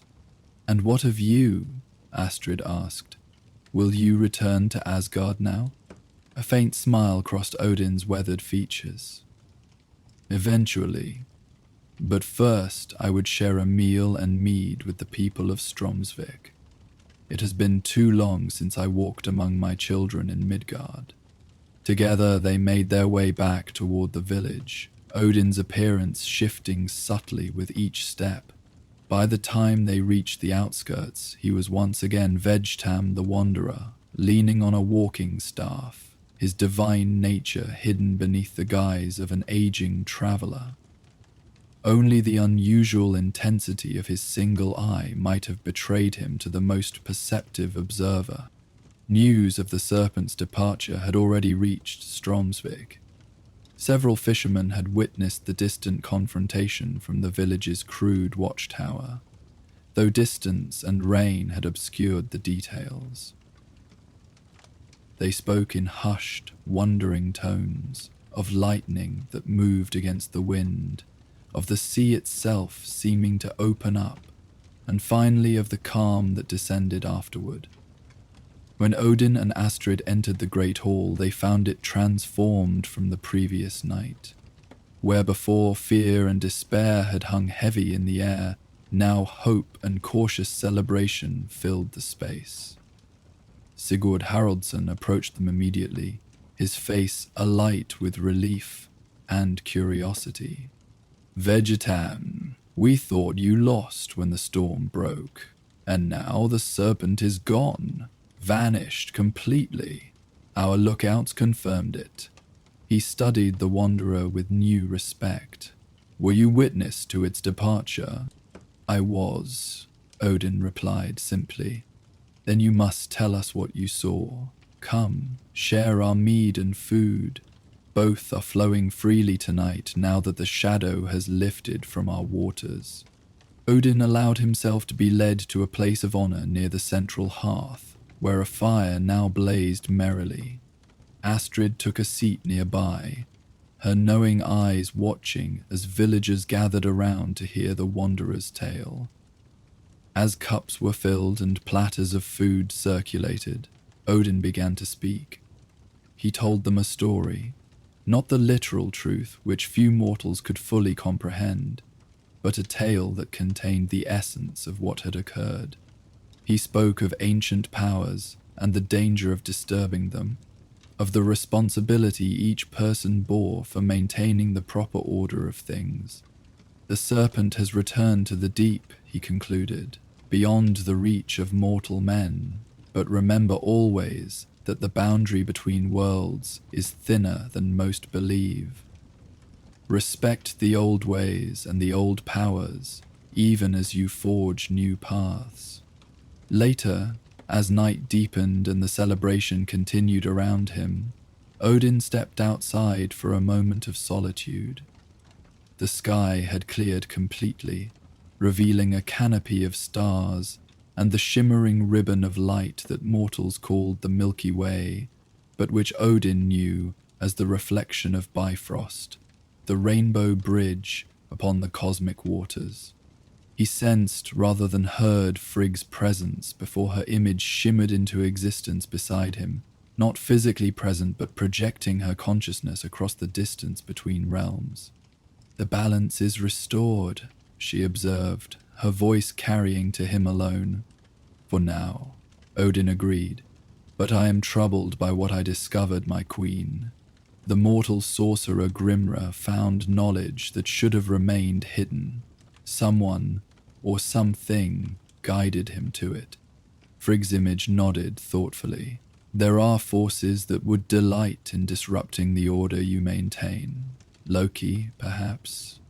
"Perhaps," Odin conceded, though he sounded unconvinced. "I will remain in Midgard a while longer. There are threads here I must follow to their source." "And the mortals?" Frigg asked, her gaze taking in the celebrating village. "What will they remember of the All-Father's intervention?" Odin's expression softened as he looked back toward the great hall, where singing had begun, voices raised in traditional songs of thanksgiving to the gods. "They will remember that they are not forgotten, that even in their darkest hour they are watched over. It is a small comfort, perhaps, in the grand scheme of things, but one I would not deny them." Frigg's image smiled, a gesture full of affection and understanding. "It is why they love you, husband, this tenderness beneath your warrior's exterior. Go then, follow your threads. Asgard awaits your return when you are ready." Her projection faded like morning mist, leaving Odin alone beneath the stars. After a moment he turned back toward the hall, drawn by the warmth and life within.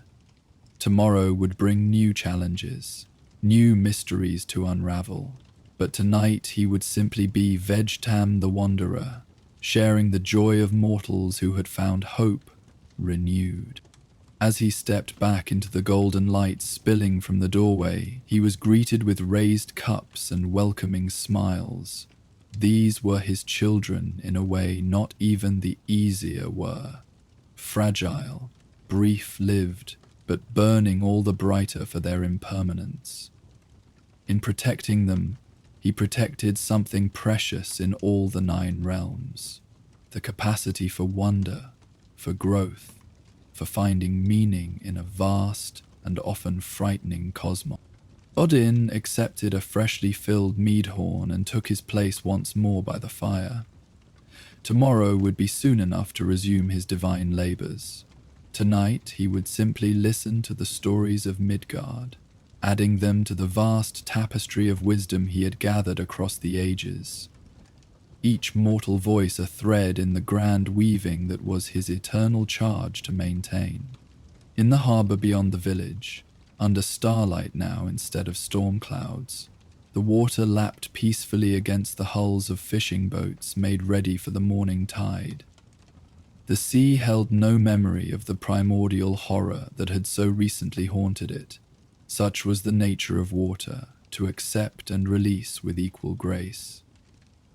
Perhaps, Odin thought, watching firelight play across the faces of the gathered villagers, there was wisdom in that too. In the eternal realm of Asgard, where time moved with a different rhythm than in the mortal world, there existed a forest unlike any other across the 9 realms.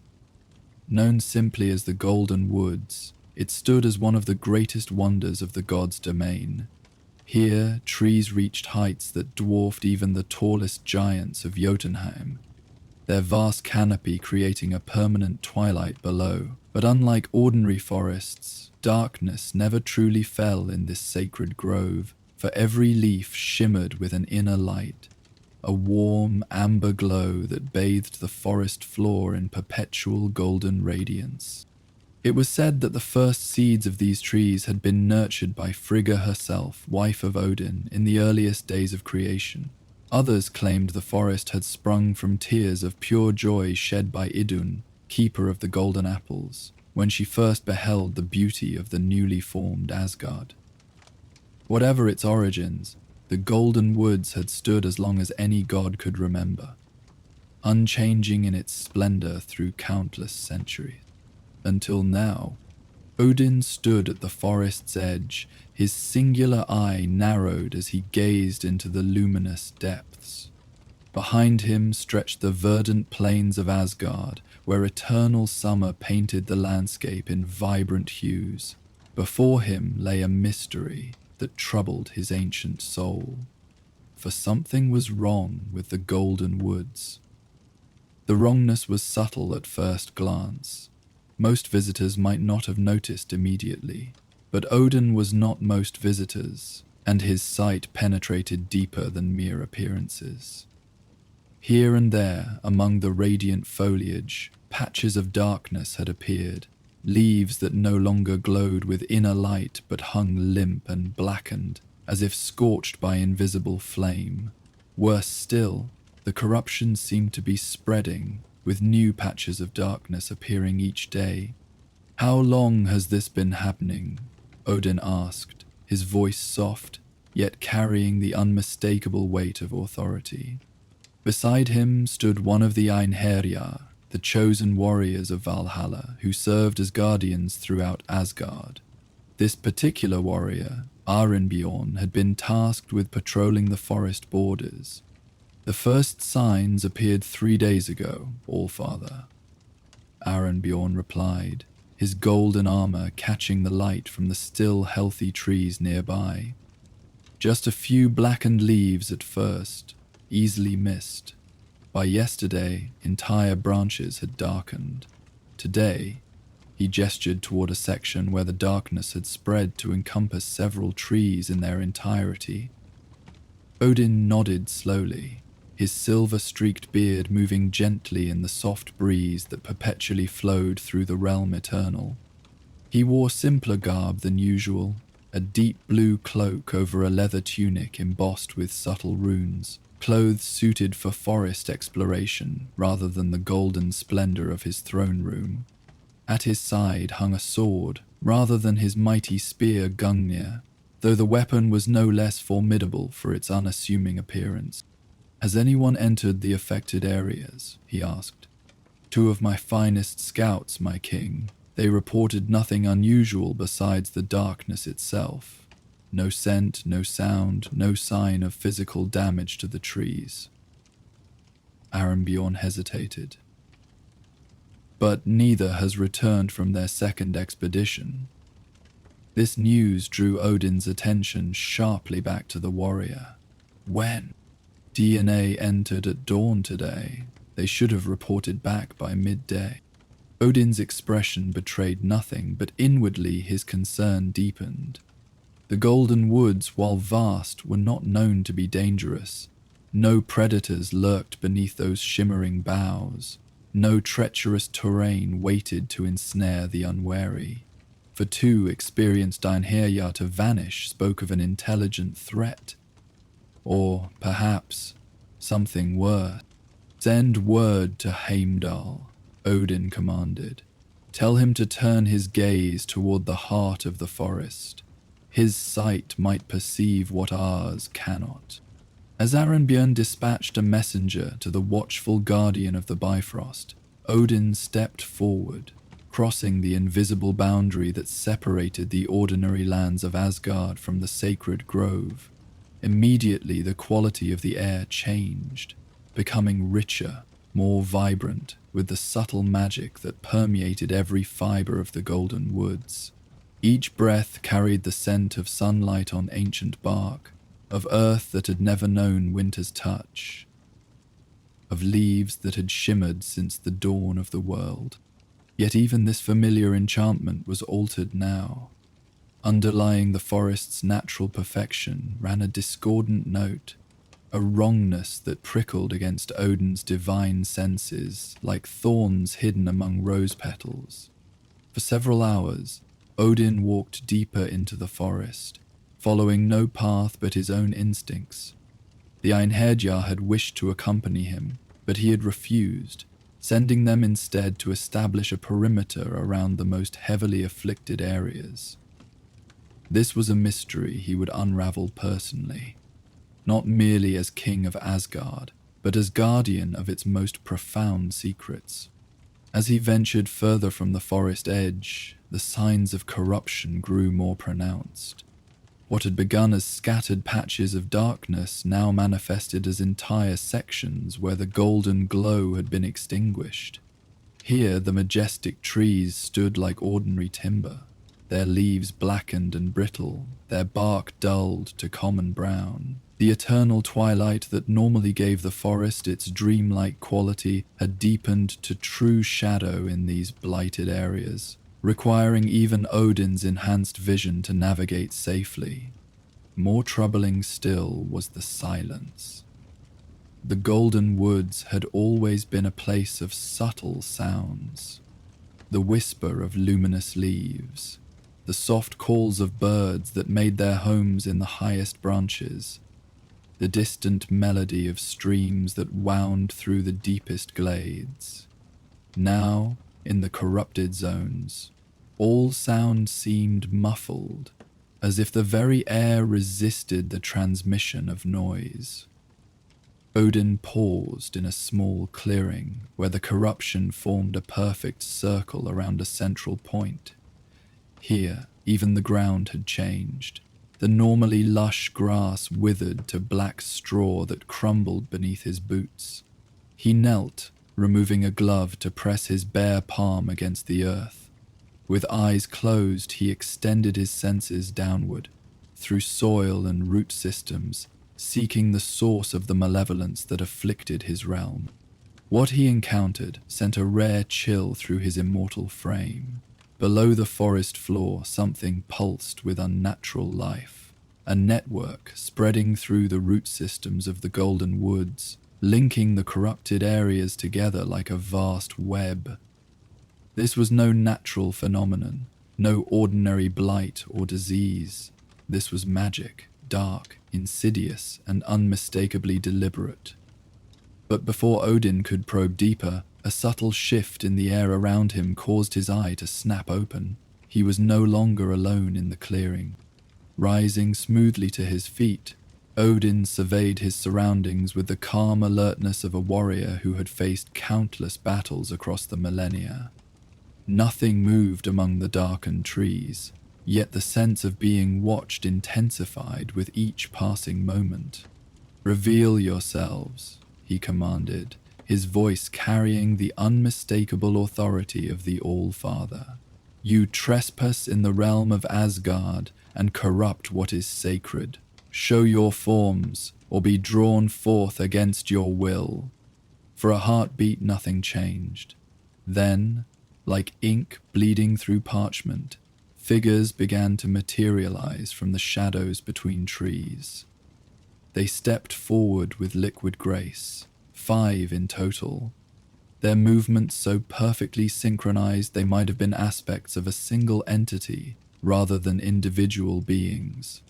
Dark elves, Dokalfar, from the realm of Svartalfar. Their skin was the color of midnight, absorbing what little light remained in the clearing rather than reflecting it. Their eyes gleamed like distant stars, cold and without pupil. They wore armor of some strange metal that seemed to shift between solid and shadow, and each carried weapons suited to their slight but deadly frames. Curved daggers, slender bows, garrots of impossibly thin wire. "Al-Father," spoke the foremost figure, its voice like silk drawn over stone. "What an unexpected honor. We had thought to operate unnoticed for at least another day." Odin regarded the speaker with his singular, penetrating gaze. "You thought wrongly, then. Nothing occurs in Asgard without eventually drawing my attention, particularly acts of deliberate sabotage against one of its treasures." A smile curved the dark elf's thin lips, revealing teeth as sharp as its daggers. "Sabotage. No, Odin One-Eye. Reclamation. These woods stand upon what was once a pathway between worlds, a nexus point where Svartalfheim and Asgard nearly touch. Our ancestors knew this passage well before your kind sealed it, and grew this gaudy forest to hide the evidence. The pathways between realms were ordered and assigned in the earliest days," Odin replied, his tone level despite the implicit threat surrounding him. "The treaties that govern them are older than your oldest kings. If you have grievances, there are proper channels through which to address them." The dark elf's smile widened. "We prefer more direct methods of negotiation." As if this were a signal, the 5 figures moved simultaneously, flowing like liquid shadow around the perimeter of the clearing. Their positions shifted constantly, making it impossible to track any single attacker for more than a moment. This was an ancient hunting technique of the Dokalfar, designed to disorient prey before striking from unexpected angles. But Odin was no common prey, and his patience for such displays had limits. With a gesture so swift it barely registered to the eye, he traced a rune in the air before him. Isa, the ice rune. Instantly the ground around him frosted over in an expanding circle, the temperature plummeting to such depths that the very air crystallized. The dark elves found their fluid movements literally frozen in place, a thin layer of ice encasing their lower limbs and anchoring them in position. "Enough," Odin said. "You are scouts, not assassins, else you would have attacked immediately rather than revealing yourselves for conversation. Tell me who sent you and what purpose this corruption serves. Do this, and you may yet leave Asgard with your lives." The leader of the group hissed in frustration, its breath forming visible clouds in the suddenly frigid air. "We serve Malekith, rightful lord of the Dark Elves and future ruler of all 9 realms. What you call corruption, we call preparation. The forest's energy is being redirected, channeled to serve a greater purpose. And what purpose would that be? Odin asked, though he had already formed his own suspicions. The restoration of ancient doorways, came the reply, delivered with a zealot's fervor. Malekith grows tired of the isolation imposed upon our realm by you and the other so-called high races. He would restore the free movement between worlds that existed in the time before time. Odin's expression darkened. Those pathways were sealed for good reason. The unrestricted flow of energies between realms nearly tore the cosmos asunder once before. It will not happen again. With a subtle gesture, he intensified the ice binding the dark elves. They struggled against their frozen restraints, but even their renowned flexibility could not overcome the divine magic that held them in place. "You will remain here," Odin informed them. "When I have dealt with your master's scheme, we will discuss your fate." Without waiting for a response, he turned away from the immobilized scouts and continued deeper into the corrupted forest. Their words had confirmed his worst fears. Someone was attempting to reopen one of the primordial passages, pathways that had been sealed during the ordering of the Nine Realms. Such an act threatened not only Asgard's security, but the stability of reality itself. The corruption grew more profound as Odin advanced toward the center of the Golden Woods. Entire groves now stood blackened and lifeless, their once radiant foliage reduced to brittle husks. The forest floor, normally carpeted with soft moss that glowed with gentle phosphorescence, now crunched underfoot like charred paper. Even the air itself seemed to thicken, becoming harder to breathe with each step forward. After what seemed like hours but might have been mere moments, for time moved strangely in the deepest parts of the Golden Woods, Odin reached a place where the trees parted to form a perfect circle around a small hill. Under normal circumstances, this would have been one of the most beautiful spots in the forest, where the collective light of the surrounding trees created a concentrated glow that rivaled the brilliance of the Bifrost itself. Now it was the epicenter of darkness. The hill at the center of the clearing had split open like a rotten fruit, revealing a passage that descended steeply into the earth. From this opening emanated the wrongness that had drawn Odin's attention, a palpable malevolence that seemed to pulse in time with some unseen heartbeat deep below. Black tendrils of energy, like living shadows, writhed at the entrance to the passage, occasionally lashing out to touch nearby trees and instantly corrupting them. Odin approached cautiously, his hand moving to the sword at his side. The weapon, Gram, had been forged by the same dwarven smiths who had crafted Gungnir, though it was less widely known in the legends of mortals. Where Gungnir was a weapon of authority and open power, Gram was designed for more subtle work, the severing of enchantments, the banishing of spirits, the cleaving of illusions from reality. As if sensing the threat of the divine blade, the shadow tendrils at the passage entrance recoiled momentarily before surging forward with renewed aggression. They lashed toward Odin like striking serpents, moving faster than mortal eyes could follow. But Odin was prepared. Gram flashed from its scabbard in a single, fluid motion, its edge glowing with pale blue light as it intercepted the shadowy attackers. Where blade met darkness, the shadows dissolved like mist before strong sunlight, their substance unraveling with an audible hiss. Yet for each tendril he severed, two more emerged from the passage, increasingly aggressive in their attempts to ensnare him. This was no mere defense mechanism, but an active assault, which meant whatever lurked below was now aware of his presence. Switching tactics, Odin sheathed Gran and instead raised both hands before him, palms outward. From his lips came words in the Elder tongue, the first language of creation, each syllable resonating with power that made the very air vibrate in sympathy. As he spoke, golden light began to emanate from his palms. Not the warm amber glow of the forest, but the pure radiance of divine authority. The shadow tendrils recoiled from this light, retreating toward the passage entrance. Odin advanced steadily, never pausing in his incantation, forcing the darkness back step by step until he stood at the very edge of the opening. Below, stone steps descended in a tight spiral, vanishing into impenetrable blackness after the first few turns. With a final word of power that echoed through the clearing like the toll of some cosmic bell, Odin cast a sphere of protection around himself, a barrier of golden light that would move with him as he descended into whatever lay below.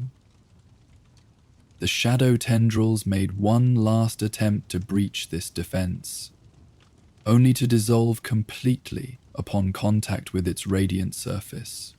The way now clear, Odin began his descent into the earth beneath the golden woods. The stairway was ancient, far older than the forest above, perhaps even older than Asgard itself. Its steps were carved from a single piece of stone that spiraled downward like the interior of a nautilus shell, worn smooth by the passage of countless feet in some forgotten age. As he descended, the protective sphere of light illuminated walls covered in markings that no living being remembered how to read, symbols from the dawn of creation when the boundaries between the 9 realms were still being established.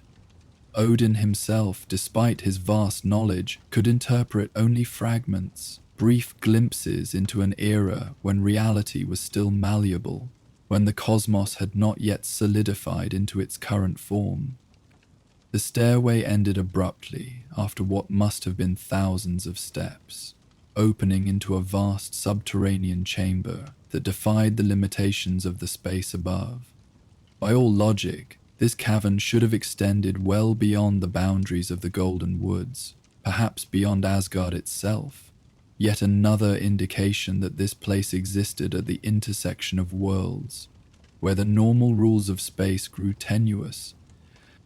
The chamber's ceiling soared upward into darkness, supported by columns that resembled the trunks of the golden trees above but inverted, their branches reaching downward to form a forest of stone.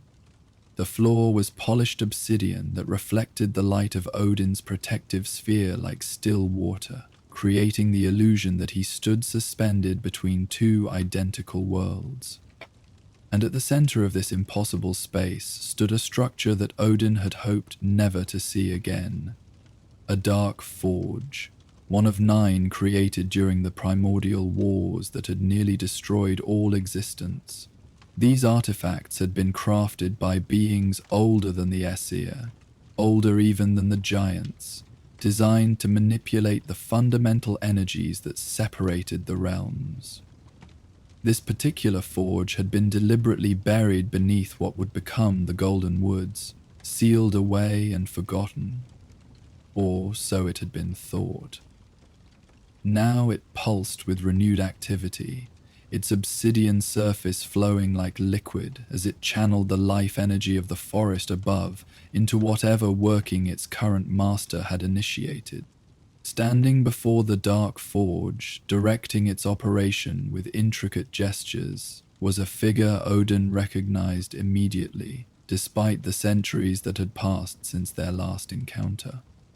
Taller than the scouts above, with features that spoke of ancient nobility corrupted by ambition and hatred, Malekith the Accursed worked with the focused intensity of one approaching the culmination of long-laid plan. Around him moved a dozen dark elf attendants, their movements synchronized as they maintained the complex enchantments required to control the Dark Forge's power. The entire group was surrounded by a hemisphere of swirling darkness, a barrier similar to Odin's own, but inverted, designed to contain the energies being manipulated rather than to protect those within. For several moments, Odin observed unnoticed, assessing the situation with the tactical acumen that had made him legendary even among the gods. The Dark Forge's activation had progressed further than he had feared. Already a fissure had begun to form in the air above the artifact, a tear in the fabric of reality through which could be glimpsed another world. Not Svartalfen, as might be expected, but something older, darker, a realm that had been deliberately sealed away when the current cosmic order was established. This was worse than a mere attempt to create a new pathway between existing worlds. Malekith sought to break the most fundamental seals of creation, to release whatever primordial forces had been contained beyond the boundaries of the 9 realms. Such ambition could not go unchallenged. "Malekith," Odin called, his voice carrying easily across the vast chamber. The Dark Elf Lord froze momentarily before turning with deliberate slowness, his expression betraying neither surprise nor concern, merely a cold calculation as he assessed this new variable in his plans. "Odin Borson," he replied, his voice carrying the weight of ancient hatred. "How fitting that you should be here to witness the undoing of your father's great mistake." "The sealing of the outer darkness was no mistake," Odin responded, moving forward with measured steps, his protective sphere casting golden light across the obsidian floor. "It was necessary to prevent the unraveling of all that exists, including your own realm, Malekith. Whatever you believe you stand to gain from this, I assure you the cost will be far greater." A smile curved Malekith's thin lips, revealing teeth filed to points in the manner of dark elf nobles. "Always so certain of your wisdom, All-Father, so confident in the rightness of the order imposed by your kind. But older powers than the Aesir shaped the cosmos, and older still wait beyond the boundaries you so zealously guard." As he spoke, the Dark Elf Lord made a subtle gesture to his attendants. They responded immediately, altering the flow of energies through the Dark Forge. The fissure above the artifact widened perceptibly, and through it came a sound that had no place in any living realm, a discordant howl that seemed to emanate from everywhere and nowhere at once. Odin's singular eye narrowed. "Enough. This ends now, Malekith. Order your people to withdraw or face the consequences. The time for threats has passed, Asgardian," Malekith replied, genuine amusement coloring his voice. "Look around you. The working is already beyond the point of containment. Even if you struck me down this instant, the passage would continue to open. The outer darkness yearns for what was once part of it, the 9 realms themselves, torn from its substance at the dawn of creation." To demonstrate his point, Malekith stepped away from the Dark Forge. True to his word, the artifact continued its function, the fissure growing steadily wider without his direct guidance. Odin assessed the situation with the clarity born of countless battles and crises. Malekith spoke at least partial truth. The process had indeed gained its own momentum, but what the Dark Elf Lord failed to understand, or chose to ignore, was that such workings always maintained a connection to their initiator. The energies being channeled through the Dark Forge bore Malekith's magical signature, a fact that presented both problem and opportunity. Without further warning, Odin acted. His protective sphere expanded outward with explosive force, slamming into the Dark Elves' containment barrier. Where the two magics met, reality itself seemed to shudder, the air rippling with the discharge of opposing energies. The Dark Elves' barrier held initially, but Odin had not expected a single strike to breach their defenses. Instead, he raised Gram once more, the sword now blazing with light that caused the Dark Elves to shield their eyes in pain. With a single, perfectly aimed throw, he sent the weapon spinning toward the ceiling of the vast chamber, not at Malekith or his attendants, but at a specific point above the dark forge where the swirling energies converged. Gram struck true, embedding itself in what appeared to be empty air, but rather than falling, the sword remained suspended, vibrating with increasing intensity as it interacted with the invisible currents of power flowing toward the fissure. Around its blade, those currents became visible, like rivers of dark lightning flowing from the forest above, through the chamber, and into the dark forge. "What have you done?" Malekith demanded, his composure finally cracking as he sensed the disruption to his carefully orchestrated working. "Created a focal point," Odin replied calmly. "Your magic draws life from my forest, Malekith, but all magic in Asgard ultimately answers to its king." With those words, Odin extended his will through the connection established by Gram, intercepting the flow of energy before it could reach the dark forge.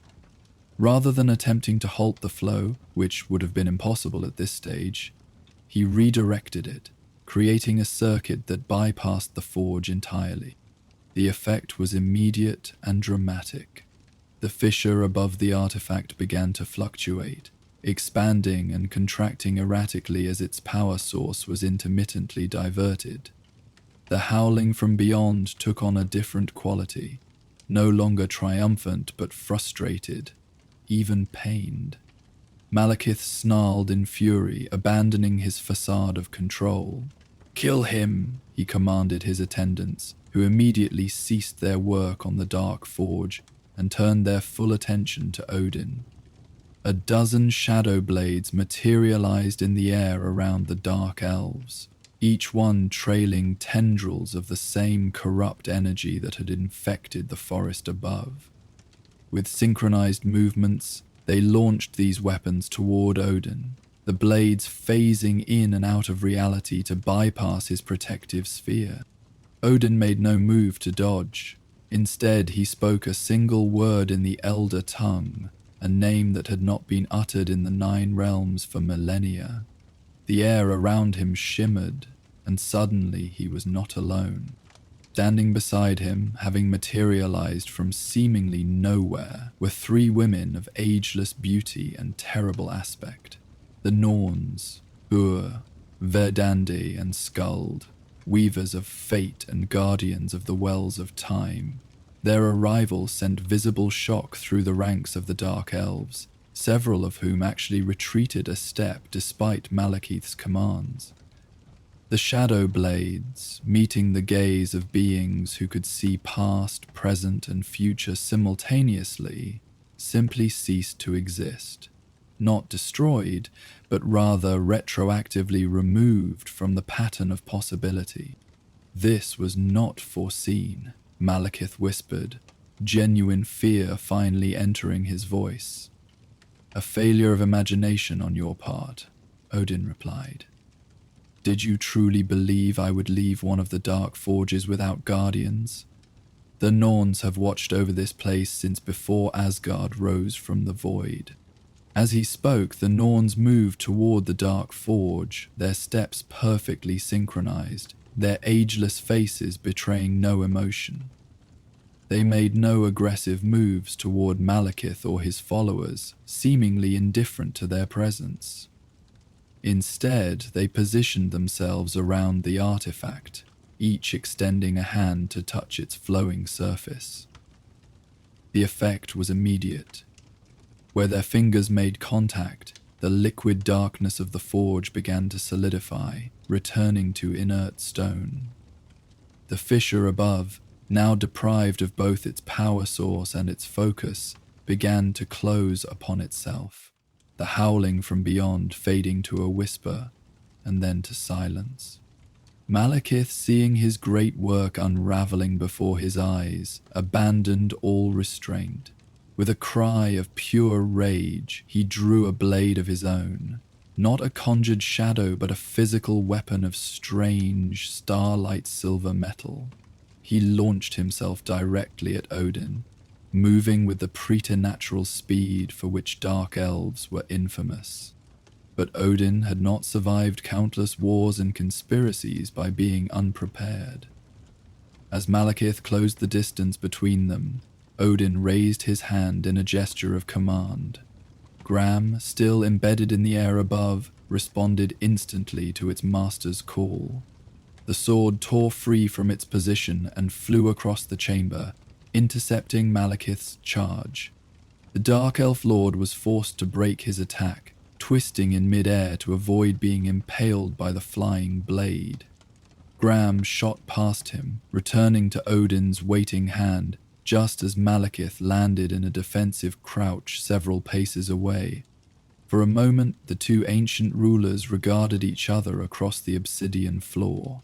Odin standing tall and implacable, Gram glowing with renewed purpose in his grip. Malekith coiled and ready to strike again, his features contorted with thwarted ambition. "It is over, Malekith," Odin stated, his tone leaving no room for argument. "The forge is sealed once more. Your connection to the forest above is severed. Whatever power you hope to gain from the outer darkness remains beyond your reach." As if to emphasize his words, the chamber around them began to change. The towering ceiling seemed to lower, the space itself contracting as the Norn's influence restored the natural boundaries of reality that the Dark Forge had distorted. The stone columns groaned and shifted, ancient magics reactivating as the original seals reasserted themselves. Malekith glanced around, clearly calculating his options and finding them severely limited. His attendants had already begun to retreat, disappearing into shadows as the chamber continued to contract around them. "This is not the end, Odin One-Eye," the Dark Elf Lord hissed, his voice filled with venomous promise. "The outer darkness cannot be denied forever. The 9 realms are but islands in an infinite sea of what came before, and the waters are rising." With those ominous words, Malekith stepped backward into a shadow that should not have been deep enough to conceal him. Yet he vanished nevertheless, a final display of the Dark Elves' mastery over shadow walking that allowed them passage between worlds under certain conditions. Odin made no move to pursue.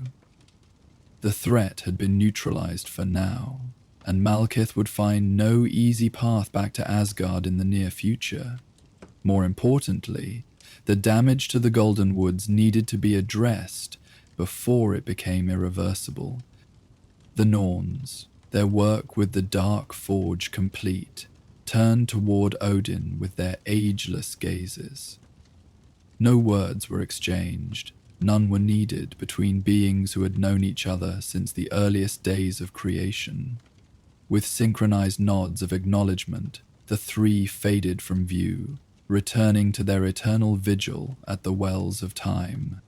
As the chamber continued its contraction, Odin made his way back to the spiral staircase, which now seemed much shorter than during his descent. The steps led him upward with each turn, toward the light of the forest above, though that light remained dimmed by the corruption that had taken hold.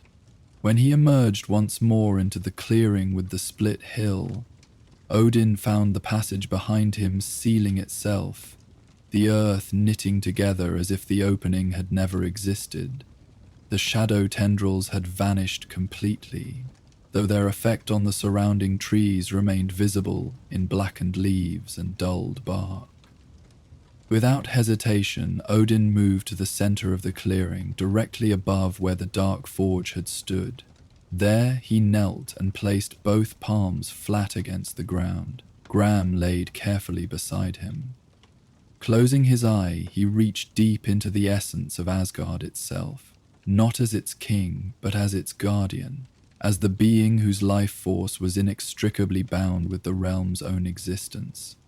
From his lips came no incantation this time, but rather a song, ancient beyond reckoning, its melody carrying echoes of the world's creation. As he sang, golden light began to emanate from his palms, spreading outward through the soil in visible waves. Where this light touched the corrupted trees, it climbed their trunks like living sap, gradually restoring the glow to blackened leaves. The process was not swift. For hours, Odin remained kneeling in the clearing, pouring his own essence into the healing of the golden woods. The sun crossed the sky above the forest canopy, its light barely penetrating to where he worked, yet still he continued without pause or rest. Gradually, the forest began to respond. The first few trees nearest to Odin regained their luminescence, their leaves once again shimmering with golden light. From there, the healing spread outward in an expanding circle, tree by tree, glade by glade. The natural melody of the forest, the whisper of glowing leaves, the calls of returning birds, the soft sounds of small creatures moving through underbrush, slowly returned, building in complexity and beauty with each passing moment. As twilight fell over Asgard, the golden woods had largely returned to their former glory. A few patches of darkness remained in the furthest reaches, but these were already showing signs of recovery, the corruption no longer actively spreading, but receding before the forest's renewed vitality. Odin finally rose to his feet, retrieving Gram and returning it to its scabbard. The effort had taken its toll. Even his divine stamina had limits. But satisfaction outweighed fatigue as he surveyed the results of his labor. The golden woods would survive, their ancient splendor preserved for future generations of Asgardians to wonder at and cherish. As he made his way back toward the forest edge, he found the Einherjar waiting at respectful attention. Erenbjorn stepped forward, saluting with fist to heart. "Oh, Father, we felt the change in the forest's energy. The scouts report the dark patches are vanishing throughout." Odin nodded. "The danger has passed, though vigilance should be maintained. Post guards at regular intervals around the perimeter, and have patrols venture deeper on alternating schedules. And the dark elves we captured, my king? They remain bound where you left them. Bring them to the Bifrost," Odin commanded. "They will be returned to Svartalfheim with a message for their lord, that Asgard's patience has limits, and further incursions will be met with consequences beyond mere expulsion." As the Einherjar moved to carry out his orders, Odin took a moment to look back at the golden twilight of the forest. The events beneath its boughs troubled him more deeply than he had revealed. Malekith's words about the outer darkness contained unsettling truths. The 9 realms were indeed finite islands in an infinite cosmos, and the boundaries established at creation were not immutable. But such concerns were for another time. For now, Asgard was secure, its golden forest restored to health, its people unaware of how close they had come to witnessing the unraveling of creation itself. Odin would increase his vigilance, strengthen the ancient wards, and ensure that the dark forges remained sealed and guarded. As he turned to leave, a last shaft of true sunlight broke through the clouds above, filtering down through the canopy to illuminate the forest floor in dappled patterns of gold and amber. The golden woods seemed to shimmer in response, their innate light harmonizing with the sun's rays to create a spectacle of beauty that even Odin, who had witnessed the birth of stars, paused to appreciate. In that moment of quiet contemplation, he felt the subtle presence of the Norns once more. Not physically present, but watching from whatever realm they now occupied. Their message came not in words, but in impression.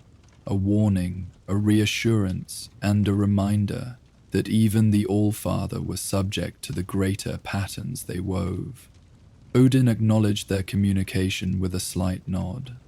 Then, his duty fulfilled for now, he he started back toward the gleaming towers of Asgard proper, where other responsibilities awaited.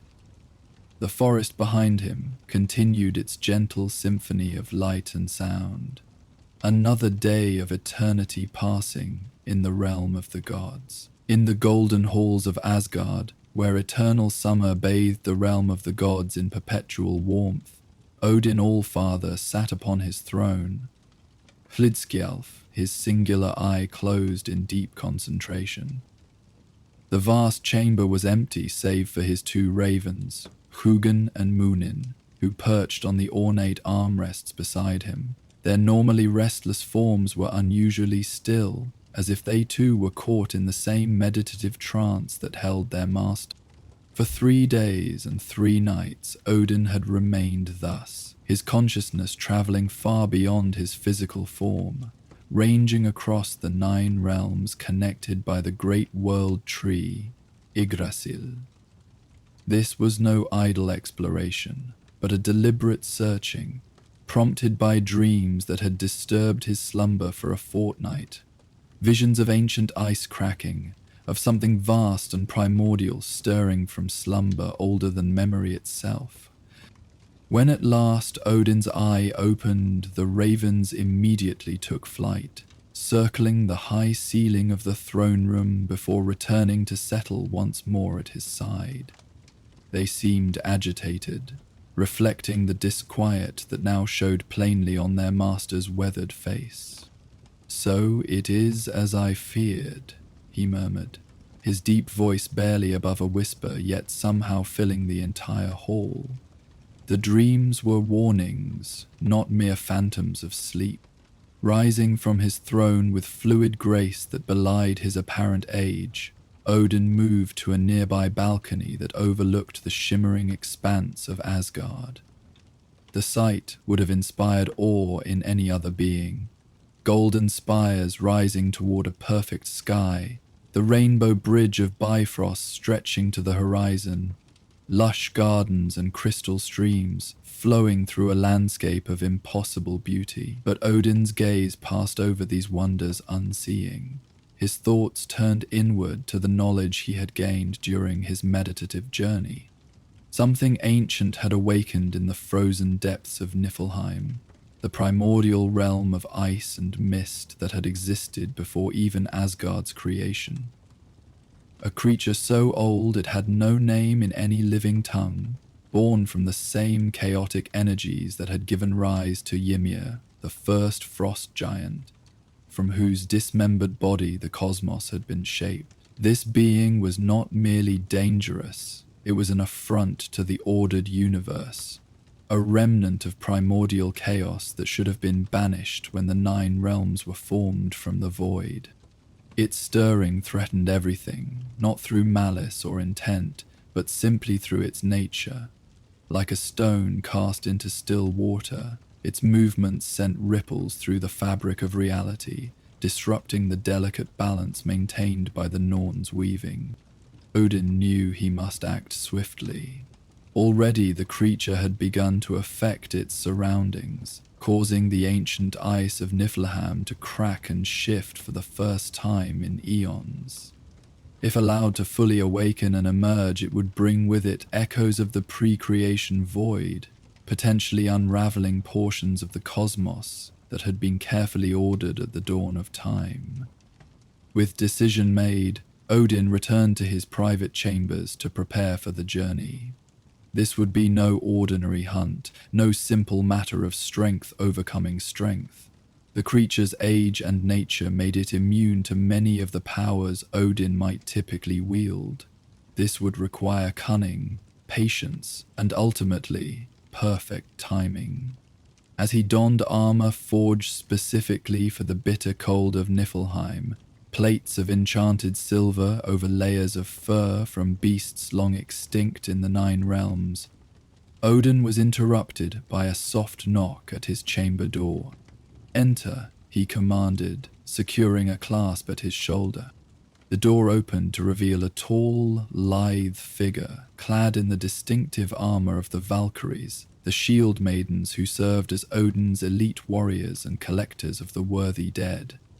This particular Valkyrie, Gondul, was among the eldest and most trusted of their number, her silver-white hair bound in intricate braids that framed a face of timeless beauty and battle-hardened wisdom. "Allfather," she said, saluting with fist to heart, "word has reached us of your preparations. The Valkyries stand ready to accompany you to whatever battle awaits." Odin regarded her thoughtfully. Normally, he preferred to face the greatest dangers alone, bearing the risk himself, rather than exposing his warriors unnecessarily. But the frozen wastes of Niflheim were treacherous beyond measure, and an extra pair of eyes might prove invaluable in tracking his quarry through the swirling mists and labyrinthine ice formations. "Your offer is well timed, Gondal," he replied. "I will accept the company of one Valkyrie, yourself, for this venture, but understand we go not to battle but to hunt, and our quarry is unlike any you have encountered in all your centuries of service." Gondom's expression remained composed, though a flicker of curiosity passed through her eyes. "May I ask what beast draws the Allfather himself to the hunt?" "It has no name in our tongue," Odin answered. "It existed before names had meaning, when the universe was still unformed potential rather than realized matter. The frost giants might have called it Ishata, the ice heart, had they known of its existence. It slumbered beneath the deepest glaciers of Niflheim since before Emir's blood formed the seas, but now it stirs." The Valkyrie's composure faltered slightly at this revelation. "Such a being, its power must be immense." "Beyond measure," Odin confirmed grimly, "which is why it must be returned to slumber before it fully awakens. Meet me at the Bifrost in 1 hour, armed for tracking rather than direct confrontation. This hunt will require stealth and swiftness above all." With a respectful nod, Gondal departed to prepare, leaving Odin to complete his own arrangements. From a hidden compartment in his chamber wall, he retrieved a small wooden box carved with runes, so ancient they predated the formal writing systems of any realm. Within lay 3 stone discs, each inscribed with a different symbol that seemed to shift and change when viewed directly, as if the marks themselves resisted being fixed in any single form. These were binding stones, artifacts created during the primordial war that had established the current order of the 9 realms. Each contained a fragment of the original power that had separated chaos from cosmos, formlessness from form. They were among the most dangerous objects in Odin's possession. Dangerous to use, dangerous even to transport, but against a creature born from pre-cosmic chaos, they might be the only effective weapon. Carefully wrapping each stone in cloth of gold thread, the only material that could safely contain their unpredictable energies, Odin placed them in a pouch at his belt. Finally, he took up Gungnir, his mighty spear, its golden length humming faintly with power at his touch. The weapon had been forged specifically for him by the dwarven masters, imbued with his essence, an extension of his will as much as a physical armament. Thus equipped, Odin made his way through the halls of Asgard toward the Bifrost, the rainbow bridge that connected the realm eternal to the other worlds of Yggdrasil. Few who saw him pass understood the gravity of his mission. To them, the Allfather simply embarked on another of his mysterious journeys, perhaps to gain knowledge or to test his strength against some worthy challenge. Only the eldest gods might have recognized the particular set of his shoulders, the focused intensity of his gaze, as signs that Odin went not to seek knowledge, but to preserve the very foundations of reality itself. Gondul awaited him at the entrance to the bridge, her own preparations complete. She now wore armor suited for Niflheim's killing cold. Layers of enchanted leather beneath plates of a curious blue-white metal that seemed to capture and hold the light of Asgard's endless day. At her side hung a short sword designed for close combat, and across her back was strapped a bow of horn and silver. Her expression was calm but alert, ready for whatever challenges lay ahead. "You understand," Odin said as they began their walk across the shimmering expanse of the Bifrost, "that I may ask you to flee if circumstances become dire. This is not a matter of honor or courage, but of necessity. Should I fall, Asgard must know what transpired." "I understand, Allfather," Gundul replied, matching his long strides. "Though I pray to the Norns, such knowledge never needs sharing."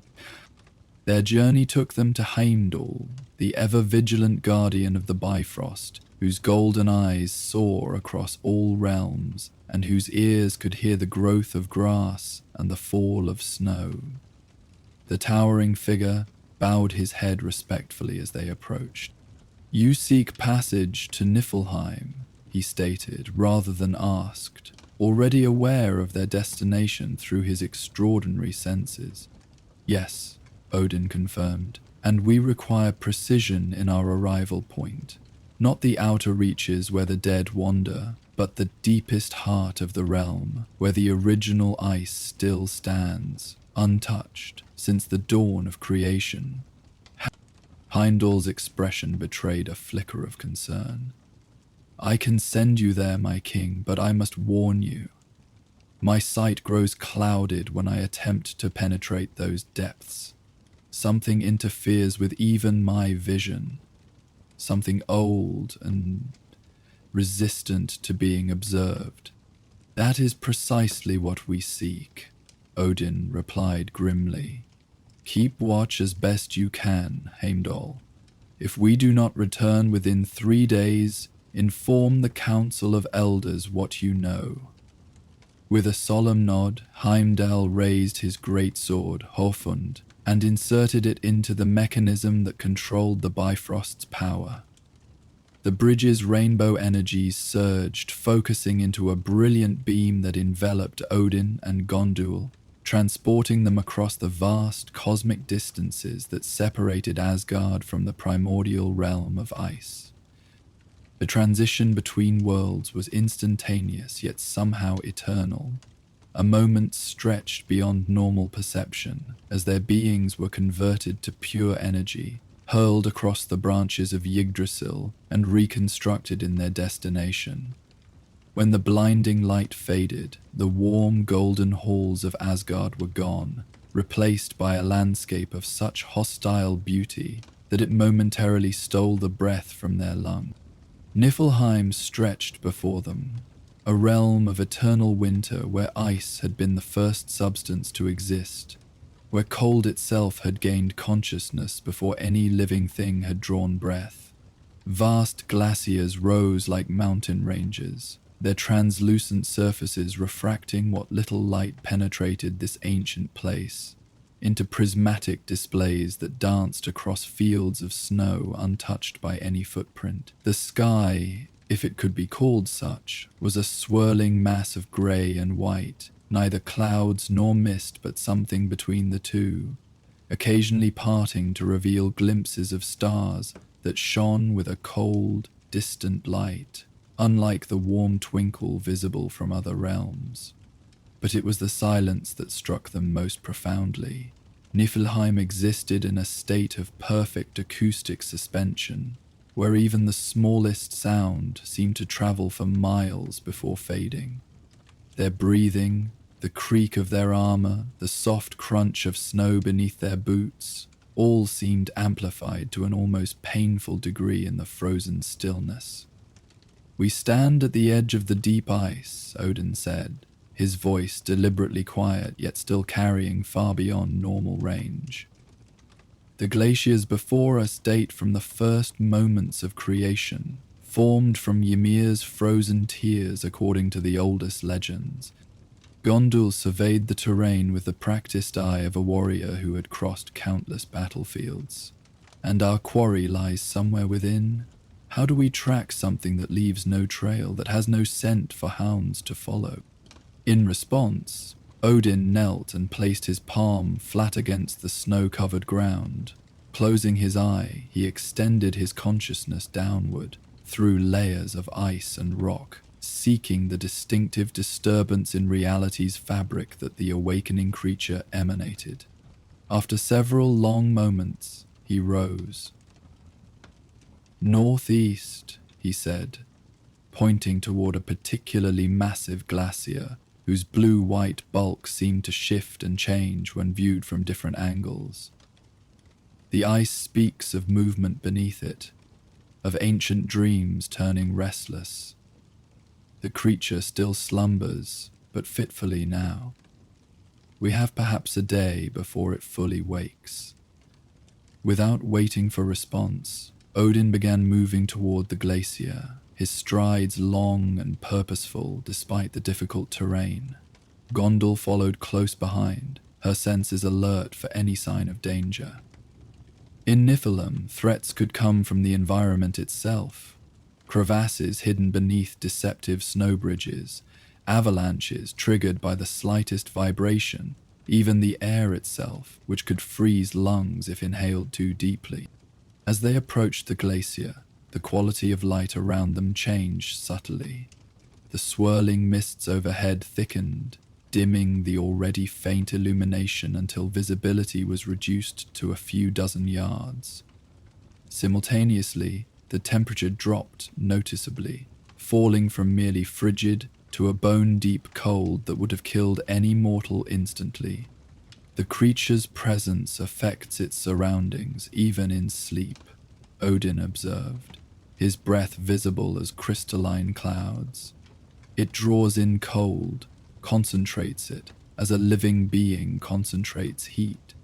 Gondal nodded, her eyes constantly scanning the increasingly obscured landscape. "Allfather, what exactly is our plan once we locate this being? If it predates creation itself, can it truly be killed?" "Not killed," Odin corrected. "Such entities cannot be destroyed without unraveling the very fabric into which they are woven. Our task is to bind it once more, to return it to the dreamless sleep it has maintained since the ordering of the worlds." They continued their advance, now entering a region where the glacier had partially collapsed, creating a maze of ice canyons and towering crystalline formations. Here, the normal rules of perspective seemed to waver, with distances appearing shorter or longer than they actually were. Paths that seemed straight, revealing themselves to be circular upon traversal. It was in this disorienting landscape that they first detected tangible evidence of their quarry. A sound reached them, not a roar or a cry, but a deep, resonant pulse that seemed to emanate from the ice itself, felt through the soles of their boots as much as heard with their ears. It came at regular intervals, like the heartbeat of some colossal organism, growing stronger as they penetrated deeper into the frozen labyrinth. Following this rhythmic guide, they eventually reached a vast chamber formed by the collapse of multiple ice structures, creating a roughly circular space perhaps half a mile across. Here, the pulses were strong enough to vibrate the very air, causing minute ice crystals suspended in the atmosphere to dance in patterns that mirrored the sound waves. At the center of this chamber, partially embedded in the ice floor, lay a perfectly smooth stone sphere, approximately the size of a human head. Its surface was the deepest black, seeming to absorb rather than reflect the ghostly light that filtered through the ice ceiling above. And it was from this sphere that the pulses originated, each one sending visible ripples through the surrounding ice. "The heart," Odin whispered, an unusual note of awe in his voice. Not the creature itself, but its core, the seed from which it grew in the days before the sun. Gondal stepped closer, fascinated despite herself. "It's beautiful in its way." "Beauty is often the most dangerous lure," Odin cautioned. "Do not gaze upon it too long. Even I, with all my power and knowledge, feel its pull." Indeed, the black sphere exerted a subtle but unmistakable attraction, not physical but mental, a compulsion to approach, to touch, to connect with the ancient power it contained. Odin resisted this influence through sheer force of will, but he noted how Gondal's steps had unconsciously carried her several paces nearer to the artifact. "Shield Maiden," he said sharply, breaking her trance. "Stand ready. We are not alone." As if summoned by his words, movement began at the edges of the chamber. What had appeared to be natural formations of ice were shifting, coalescing into more deliberate shapes. Slowly, with the inexorable patience of geological processes, a form began to emerge from the surrounding ice, not separate from it, but composed of it, a being whose body was the glacier itself, given consciousness and mobility. It rose higher and higher, ice flowing like liquid to create limbs, a torso, and finally a head of sorts, though one with only the vaguest suggestion of features. When fully formed, it towered nearly 100 feet tall, its body a translucent blue-white through which could be seen the swirling energies that animated it. At its center, where a heart would be in a living creature, hovered the black sphere, now pulsing more rapidly. Ashata, Odin named it, speaking the word not as a true name but as a description, the closest the language of the Aesir could come to identifying something that predated language itself. The ice colossus regarded them with hollows where eyes might be, its massive head tilting slightly in what seemed like curiosity.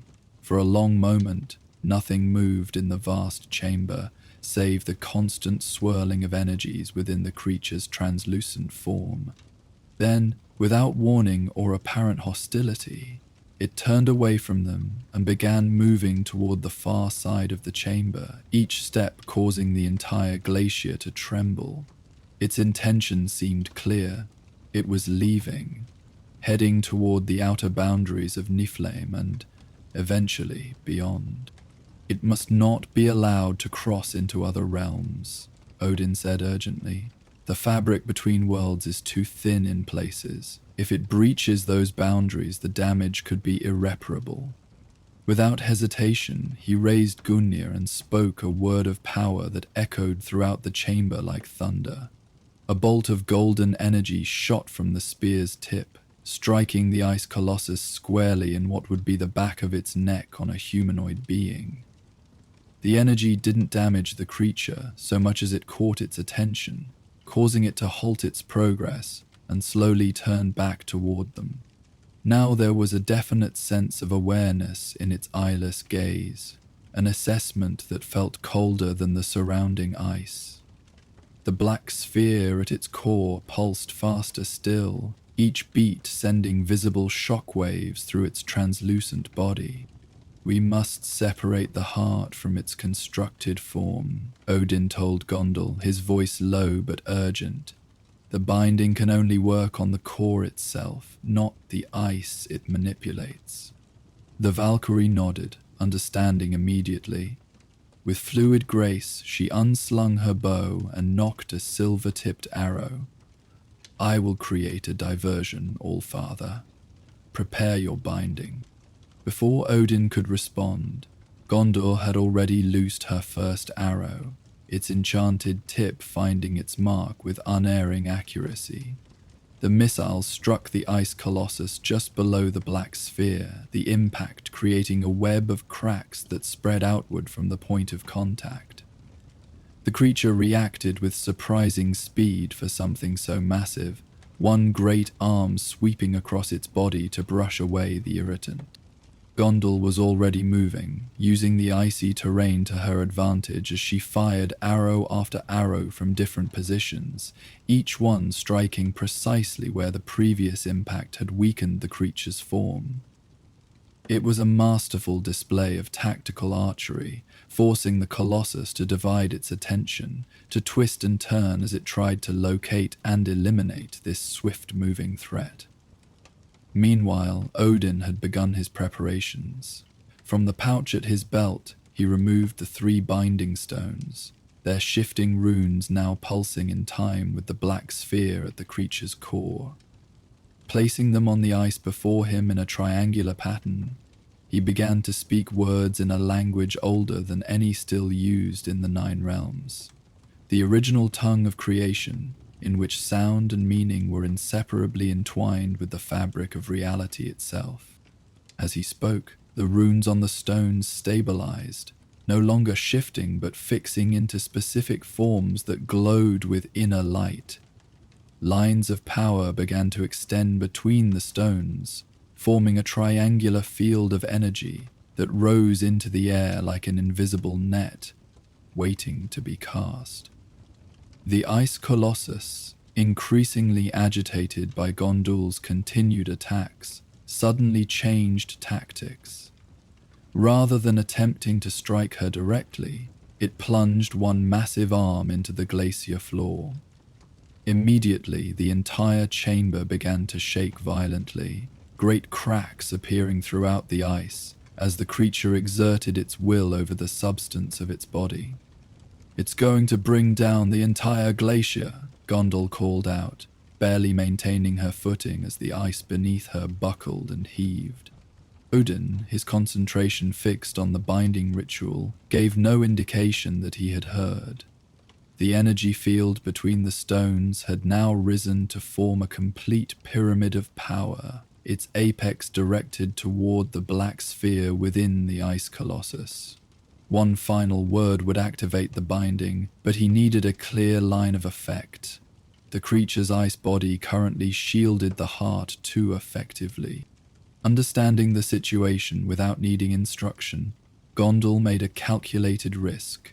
Stowing her bow, she drew her sword and charged directly toward the towering figure, using the increasingly unstable ice formations as stepping stones.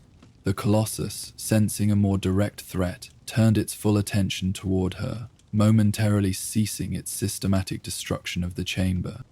As she closed the distance, Gondul threw her sword with all her considerable strength, aiming not at the black sphere itself, but at the relatively thin layer of ice protecting it on the creature's left side.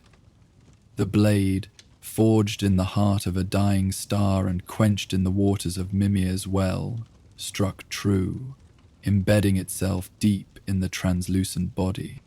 For a moment, nothing happened. Then, with a sound like a mountain splitting, a massive crack propagated outward from the sword's point of impact, racing around the creature's torso until a significant portion of its chest simply fell away, leaving the black sphere partially exposed. It was the opportunity Odin had been waiting for. With a gesture of command, he sent the triangular field of energy shooting upward, expanding as it flew until it enveloped the exposed heart. The moment the field made contact with the black sphere, it contracted violently, wrapping around the artifact in layers of binding power. The effect on the ice colossus was immediate and dramatic. Its form began to destabilize, great chunks of ice falling away as the animating force that had held them together weakened. The chamber shook more violently than ever as the creature fought against the binding, using what remained of its connection to the heart to resist imprisonment. Odin maintained his focus, channeling more power into the binding field, forcing it to contract further around the black sphere. Sweat beaded on his brow despite the intense cold, freezing instantly to form a crystalline crown that caught the light in prismatic flashes. "Gondul!" he called out, his voice strained with effort. "The spear!"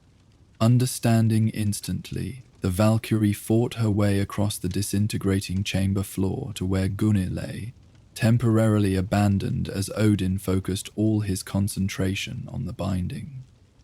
Seizing the mighty weapon, she turned toward the struggling Colossus, now reduced to half its original size as more and more of its ice body fell away. "Now!" Odin commanded. With perfect form born of centuries of training, Gondul hurled Gungnir directly at the black sphere, now only partially encased in the binding field. The spear flew true, its golden length becoming a streak of light that pierced the remaining ice and struck the heart with devastating force.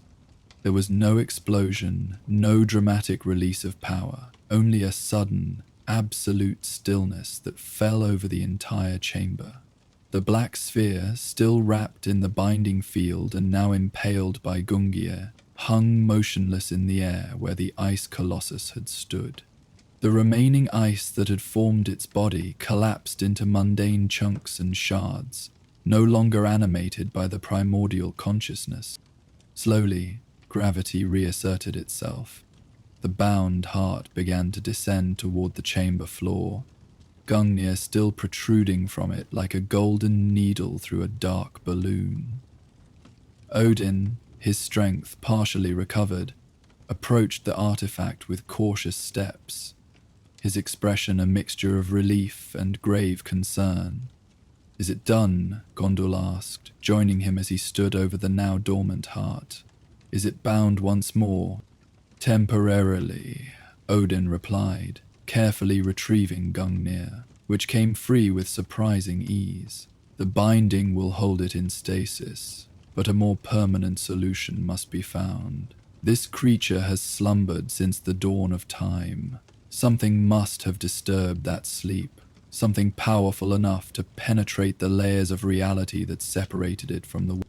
Kneeling beside the bound sphere, he examined it more closely, his singular eye perceiving layers of existence invisible to almost any other being in the 9 realms. What he saw troubled him deeply.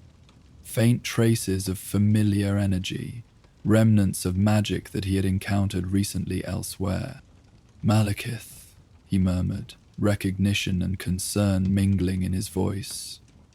"The Dark Elf's meddling with the ancient powers has had consequences beyond even his understanding." Gondul, retrieving her sword from the ice where it had fallen, looked sharply at her king. "The Lord of Svartalfheim, you believe he deliberately awakened this being?" "Not deliberately, no," Odin said, rising to his feet. "But his attempts to access the outer darkness, to reopen pathways sealed at creation, these actions sent ripples through the deeper layers of reality. The heart responded to those disturbances like a dreamer stirring at distant thunder." Taking one of the cloths from his belt pouch, Odin carefully wrapped the bound sphere, his movements precise and reverent despite the potential danger the object still represented. "This must be taken to a place where it can be properly contained, where the binding can be reinforced and maintained for another age of the world." "Where would such a place exist?" Gondul asked, "if not even the depths of Niflheim could keep it dormant?" "There is a vault beneath Asgard," Odin replied, securing the wrapped heart in a special compartment of his armor. "A place built into the very foundations of the realm, where the strongest enchantments of the Aesir, Vanir, and even the dwarves of Nidavellir combine to create a bastion against chaotic forces. Even Malekith's indirect influence cannot reach there." With their prize secured, they began the journey back through the disintegrating ice labyrinth. The glacier, no longer animated by the heart's presence, had begun to settle into new formations, the network of crevasses and canyons already different from the path they had followed inward. Yet Odin navigated with confidence, as if he could perceive the underlying structure of the ice through some sense beyond the physical. As they walked, Gondor occasionally glanced at her king, noting the thoughtful furrow of his brow, the distant focus of his gaze that suggested his mind was already racing ahead to implications and contingencies beyond their current situation. "You are troubled by more than the immediate danger we faced," she observed at length, breaking the silence that had accompanied their trek. Odin nodded slowly. "The heart's awakening, Malekith's meddling, the stirring of forgotten powers across the 9 realms, these are not isolated incidents. They form a pattern, one that concerns me deeply. A pattern suggesting what? Gondjul pressed, sensing the gravity behind his words. Change, Odin replied simply. The turning of a great wheel. The 9 realms have existed in relative stability for millennia, but that balance grows increasingly fragile. Forces that have slumbered since creation now stir in response to something. Some shift in the cosmic order that I can sense, but not yet fully identify. They had reached the edge of the glacier now, emerging onto the relatively stable plains of ice that stretched toward their extraction point.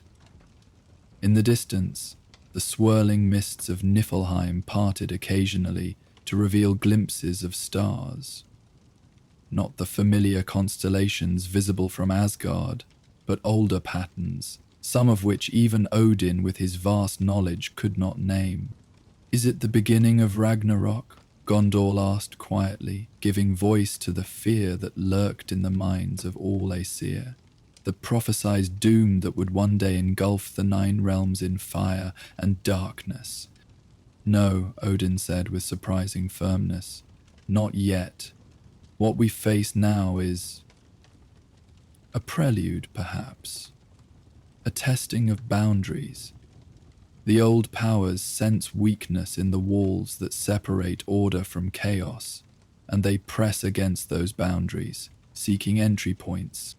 His expression hardened into one of grim determination, which is why we must be vigilant, why I must personally ensure that anchors of stability like the heart remain bound and dormant. The final battle between order and chaos may be inevitable, but its time has not yet come. Until then, we stand as guardians against the night. They continued in silence after that, each lost in contemplation of what had transpired and what might yet come. When they reached the designated extraction point, Odin raised Gungnir toward the swirling sky, its golden length catching what little light penetrated the eternal mists of Niflheim. A signal to Heimdall. The hunt was concluded, the prey subdued, the time for return at hand. Within moments, the familiar brilliance of the Bifrost enveloped them, transforming their beings once more into pure energy to be carried back across the cosmic distances to Asgard. As the frozen wasteland vanished around them, replaced by the rainbow light of the bridge between worlds, Odin cast one last glance toward the ancient glacier where the heart had nearly awakened. For a moment, so brief it might have been imagination, he thought he saw a flicker of movement at the glacier's edge. A tall, pale shape, watching their departure with eyes that reflected starlight, despite the absence of visible stars in that portion of the sky. Then the Bifrost's energies intensified, and Niflheim was gone, replaced by the familiar surroundings of Heimdall's observatory at the edge of Asgard. "Welcome back, All-Father," the Guardian greeted them, his golden eyes studying both travelers carefully. "I sense you were successful in your hunt. The immediate threat is contained," Odin confirmed, unconsciously placing a hand over the compartment where the bound heart rested. "But our work is not yet complete. The prize must be secured in the vault without delay." Heimdall nodded understanding. "I have taken the liberty of summoning an honor guard to escort you. They await at the bridge's end." Indeed, as they emerged from the observatory onto the rainbow expanse of the Bifrost, Odin could see a contingent of his elite Einherjar waiting at attention, their golden armor gleaming in Asgard's perpetual daylight. At their head stood Tyr, the one-handed god of war and Odin's most trusted general. A wise precaution, Odin acknowledged, though his expression suggested he found such security measures somewhat excessive for a threat already contained. As if reading his thoughts, Heimdall spoke again, his normally stoic voice tinged with an unusual note of concern. "The vault has been restless during your absence, my king. The destroyer has activated twice without apparent cause, only to return to dormancy moments later, and there have been fluctuations in the energies surrounding certain artifacts." This news caused Odin's brow to furrow more deeply. The vault beneath Asgard contained objects of immense power, weapons, relics, and curiosities collected over millennia, each too dangerous to be allowed free movement through the 9 realms.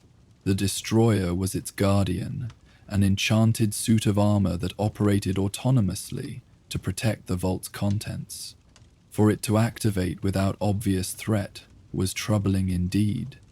"Then we shall investigate that as well," Odin decided. "Gondul, you have served admirably in this hunt. Return to your sisters and inform them of what has transpired, but speak of it to no others until I give permission." The Valkyrie saluted, fist to heart, before departing toward the halls of her order, leaving Odin to join the waiting honor guard.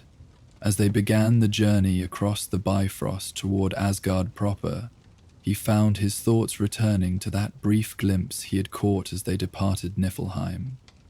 The pale watcher at the glacier's edge. Not a giant, nor any other being catalogued in the knowledge of Asgard.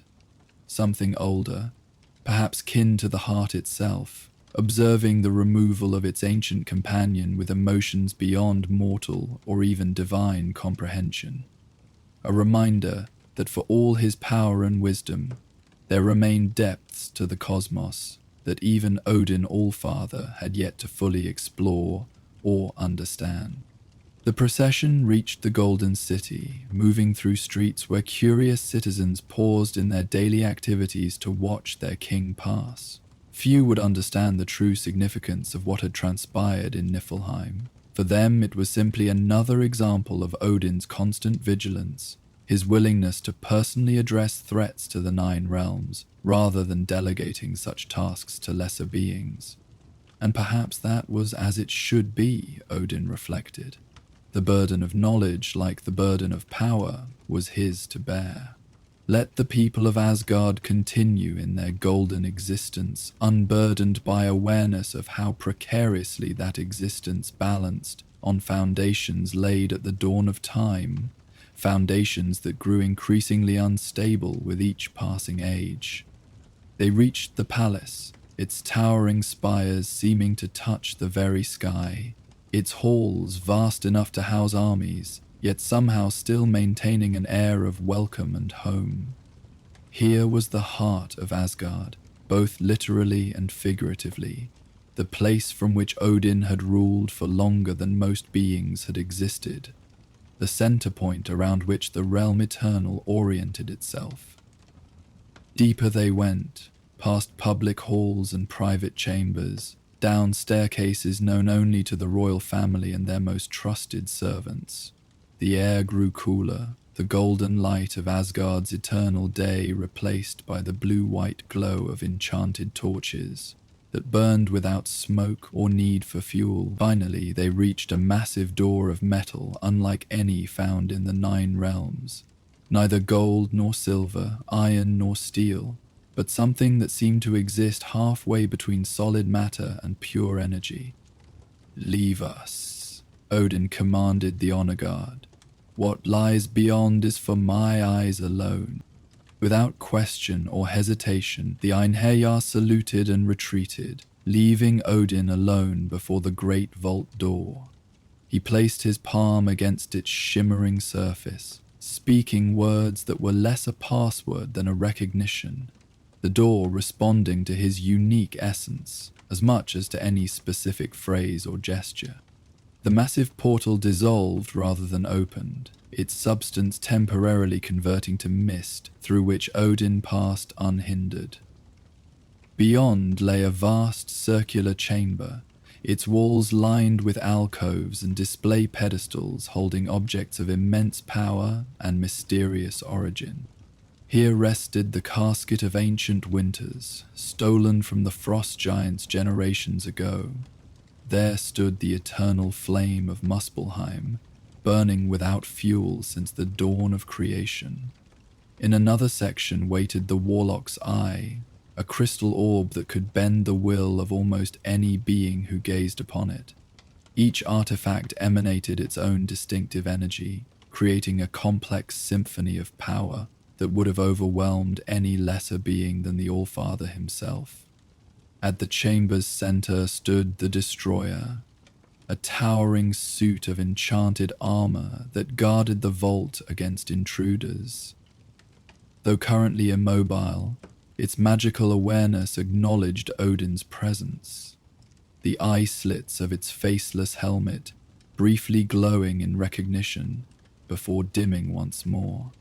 Moving with deliberate steps, Odin approached an empty alcove between the casket of ancient winters and an ornate container holding the tablet of life and time. This placement was deliberate. The cold energies of the casket would help maintain the heart's dormancy, while the tablet's stabilizing influence would reinforce the binding spells. From his armor, he carefully removed the wrapped bundle containing the heart. Even through the protective cloth, he could feel its pulse. Slower now, much slower, but still present. A reminder that such primal forces could be contained but never truly destroyed, their existence woven too deeply into the fabric of reality itself. With meticulous precision, Odin placed the bound heart in the alcove. From his belt pouch, he retrieved the 3 binding stones, arranging them in a triangular pattern around the artifact. Then, placing his hand upon the heart, he spoke words of sealing and containment, not from any known language, but from the primal sound patterns that had existed before language itself, the raw phonemes from which all communication ultimately derived. The binding stones responded, their shifting runes stabilizing once more as they projected an invisible field of containment around the heart. Simultaneously, the walls of the alcove began to glow with runes of Odin's own creation. Symbols of order and stasis, of boundaries maintained and chaos restrained. When the final word had been spoken and the last rune inscribed, Odin stepped back to observe his handiwork. The heart, now visible only as a dark shadow behind multiple layers of magical containment, had settled into a state of near-perfect dormancy. Its pulse had slowed to the barest whisper, one beat perhaps every century, a rhythm that mirrored the great cosmic cycles rather than any mortal time frame. "Sleep," Odin whispered, though whether he addressed the heart or some part of himself was unclear. "Sleep until the ending of this age of the world." As he turned to leave, his eye was drawn to subtle disturbances in the vault's atmosphere, faint ripples in the air near several of the most powerful artifacts. Heimdall's report had not been exaggerated. Something had indeed been affecting the vault's contents during his absence. The energies of the various relics, normally stabilized by their careful arrangement and the vault's own enchantments, showed signs of recent agitation. Most concerning was the space near the eternal flame, where the air itself seemed to bend and distort, as if reality had been stretched thin by some unseen force.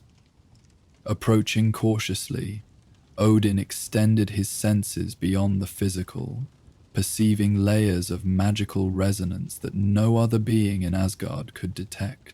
What he found confirmed his growing suspicions. The recent disturbances, Malekith's meddling, the heart stirring, and now these fluctuations in the vault, were not isolated incidents, but manifestations of a deeper pattern. Something was systematically testing the boundaries between realms, searching for weaknesses in the cosmic order established at creation. "Who are you?" Odin murmured to the empty air, addressing whatever intelligence might lie behind these coordinated probes. What do you seek among the relics of a younger universe? Only silence answered him, though for a moment the distortion near the eternal flame seemed to intensify slightly, as if responding to his attention. Then it subsided, the ripples in the air gradually fading until the vault's atmosphere returned to its normal, barely perceptible flow of magical currents. Odin remained motionless for several minutes, his singular eye focused on the spot where the disturbance had been most pronounced.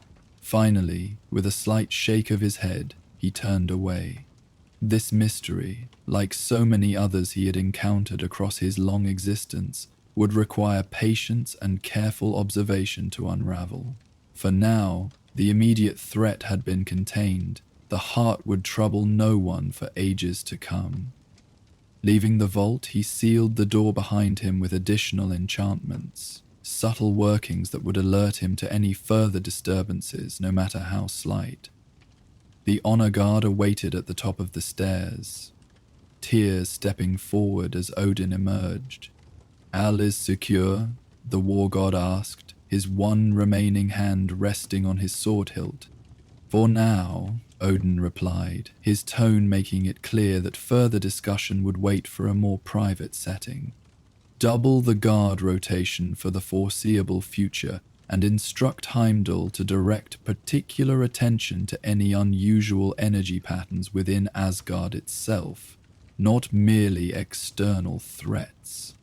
Tyr nodded understanding, sensing the gravity behind the seemingly routine instructions.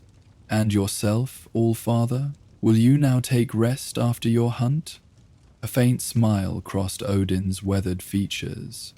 "Rest is a luxury seldom afforded to kings, old friend. There are still matters requiring my attention." Indeed, as they emerged from the palace depths into the golden light of Asgard's eternal day, Odin could already see Hugin and Munin circling overhead, his ravens returning from whatever reconnaissance mission he had sent them on before departing for Niflheim. Their presence suggested fresh news, perhaps of developments in other realms that would demand his wisdom or intervention. Such was the nature of his existence, an endless cycle of vigilance, action, and contemplation. The burden of the All-Father to stand as guardian at the crossroads of cosmic forces, preserving the delicate balance that maintained the 9 realms in their ordered harmony. Yet, as he watched his ravens descend toward his outstretched arm, Odin felt not weariness, but resolve. Each challenge faced, each threat contained, represented another day won against the encroaching chaos that eternally threatened creation. In this moment at least, the golden realm of Asgard continued in its splendor, its people secure in their ancient home. Tomorrow would bring new dangers, new mysteries to unravel.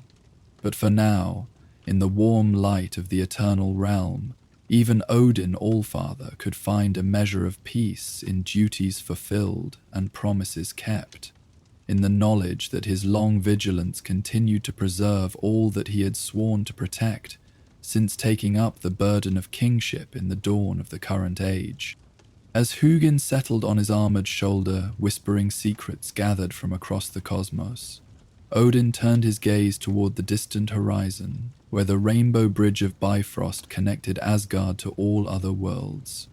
Somewhere out there, beyond the reach of even his far-seeing vision, the next challenge already stirred, and when it came, as it inevitably would, he would be ready, as he had always been, as he must always be, until the final twilight claimed even the gods themselves.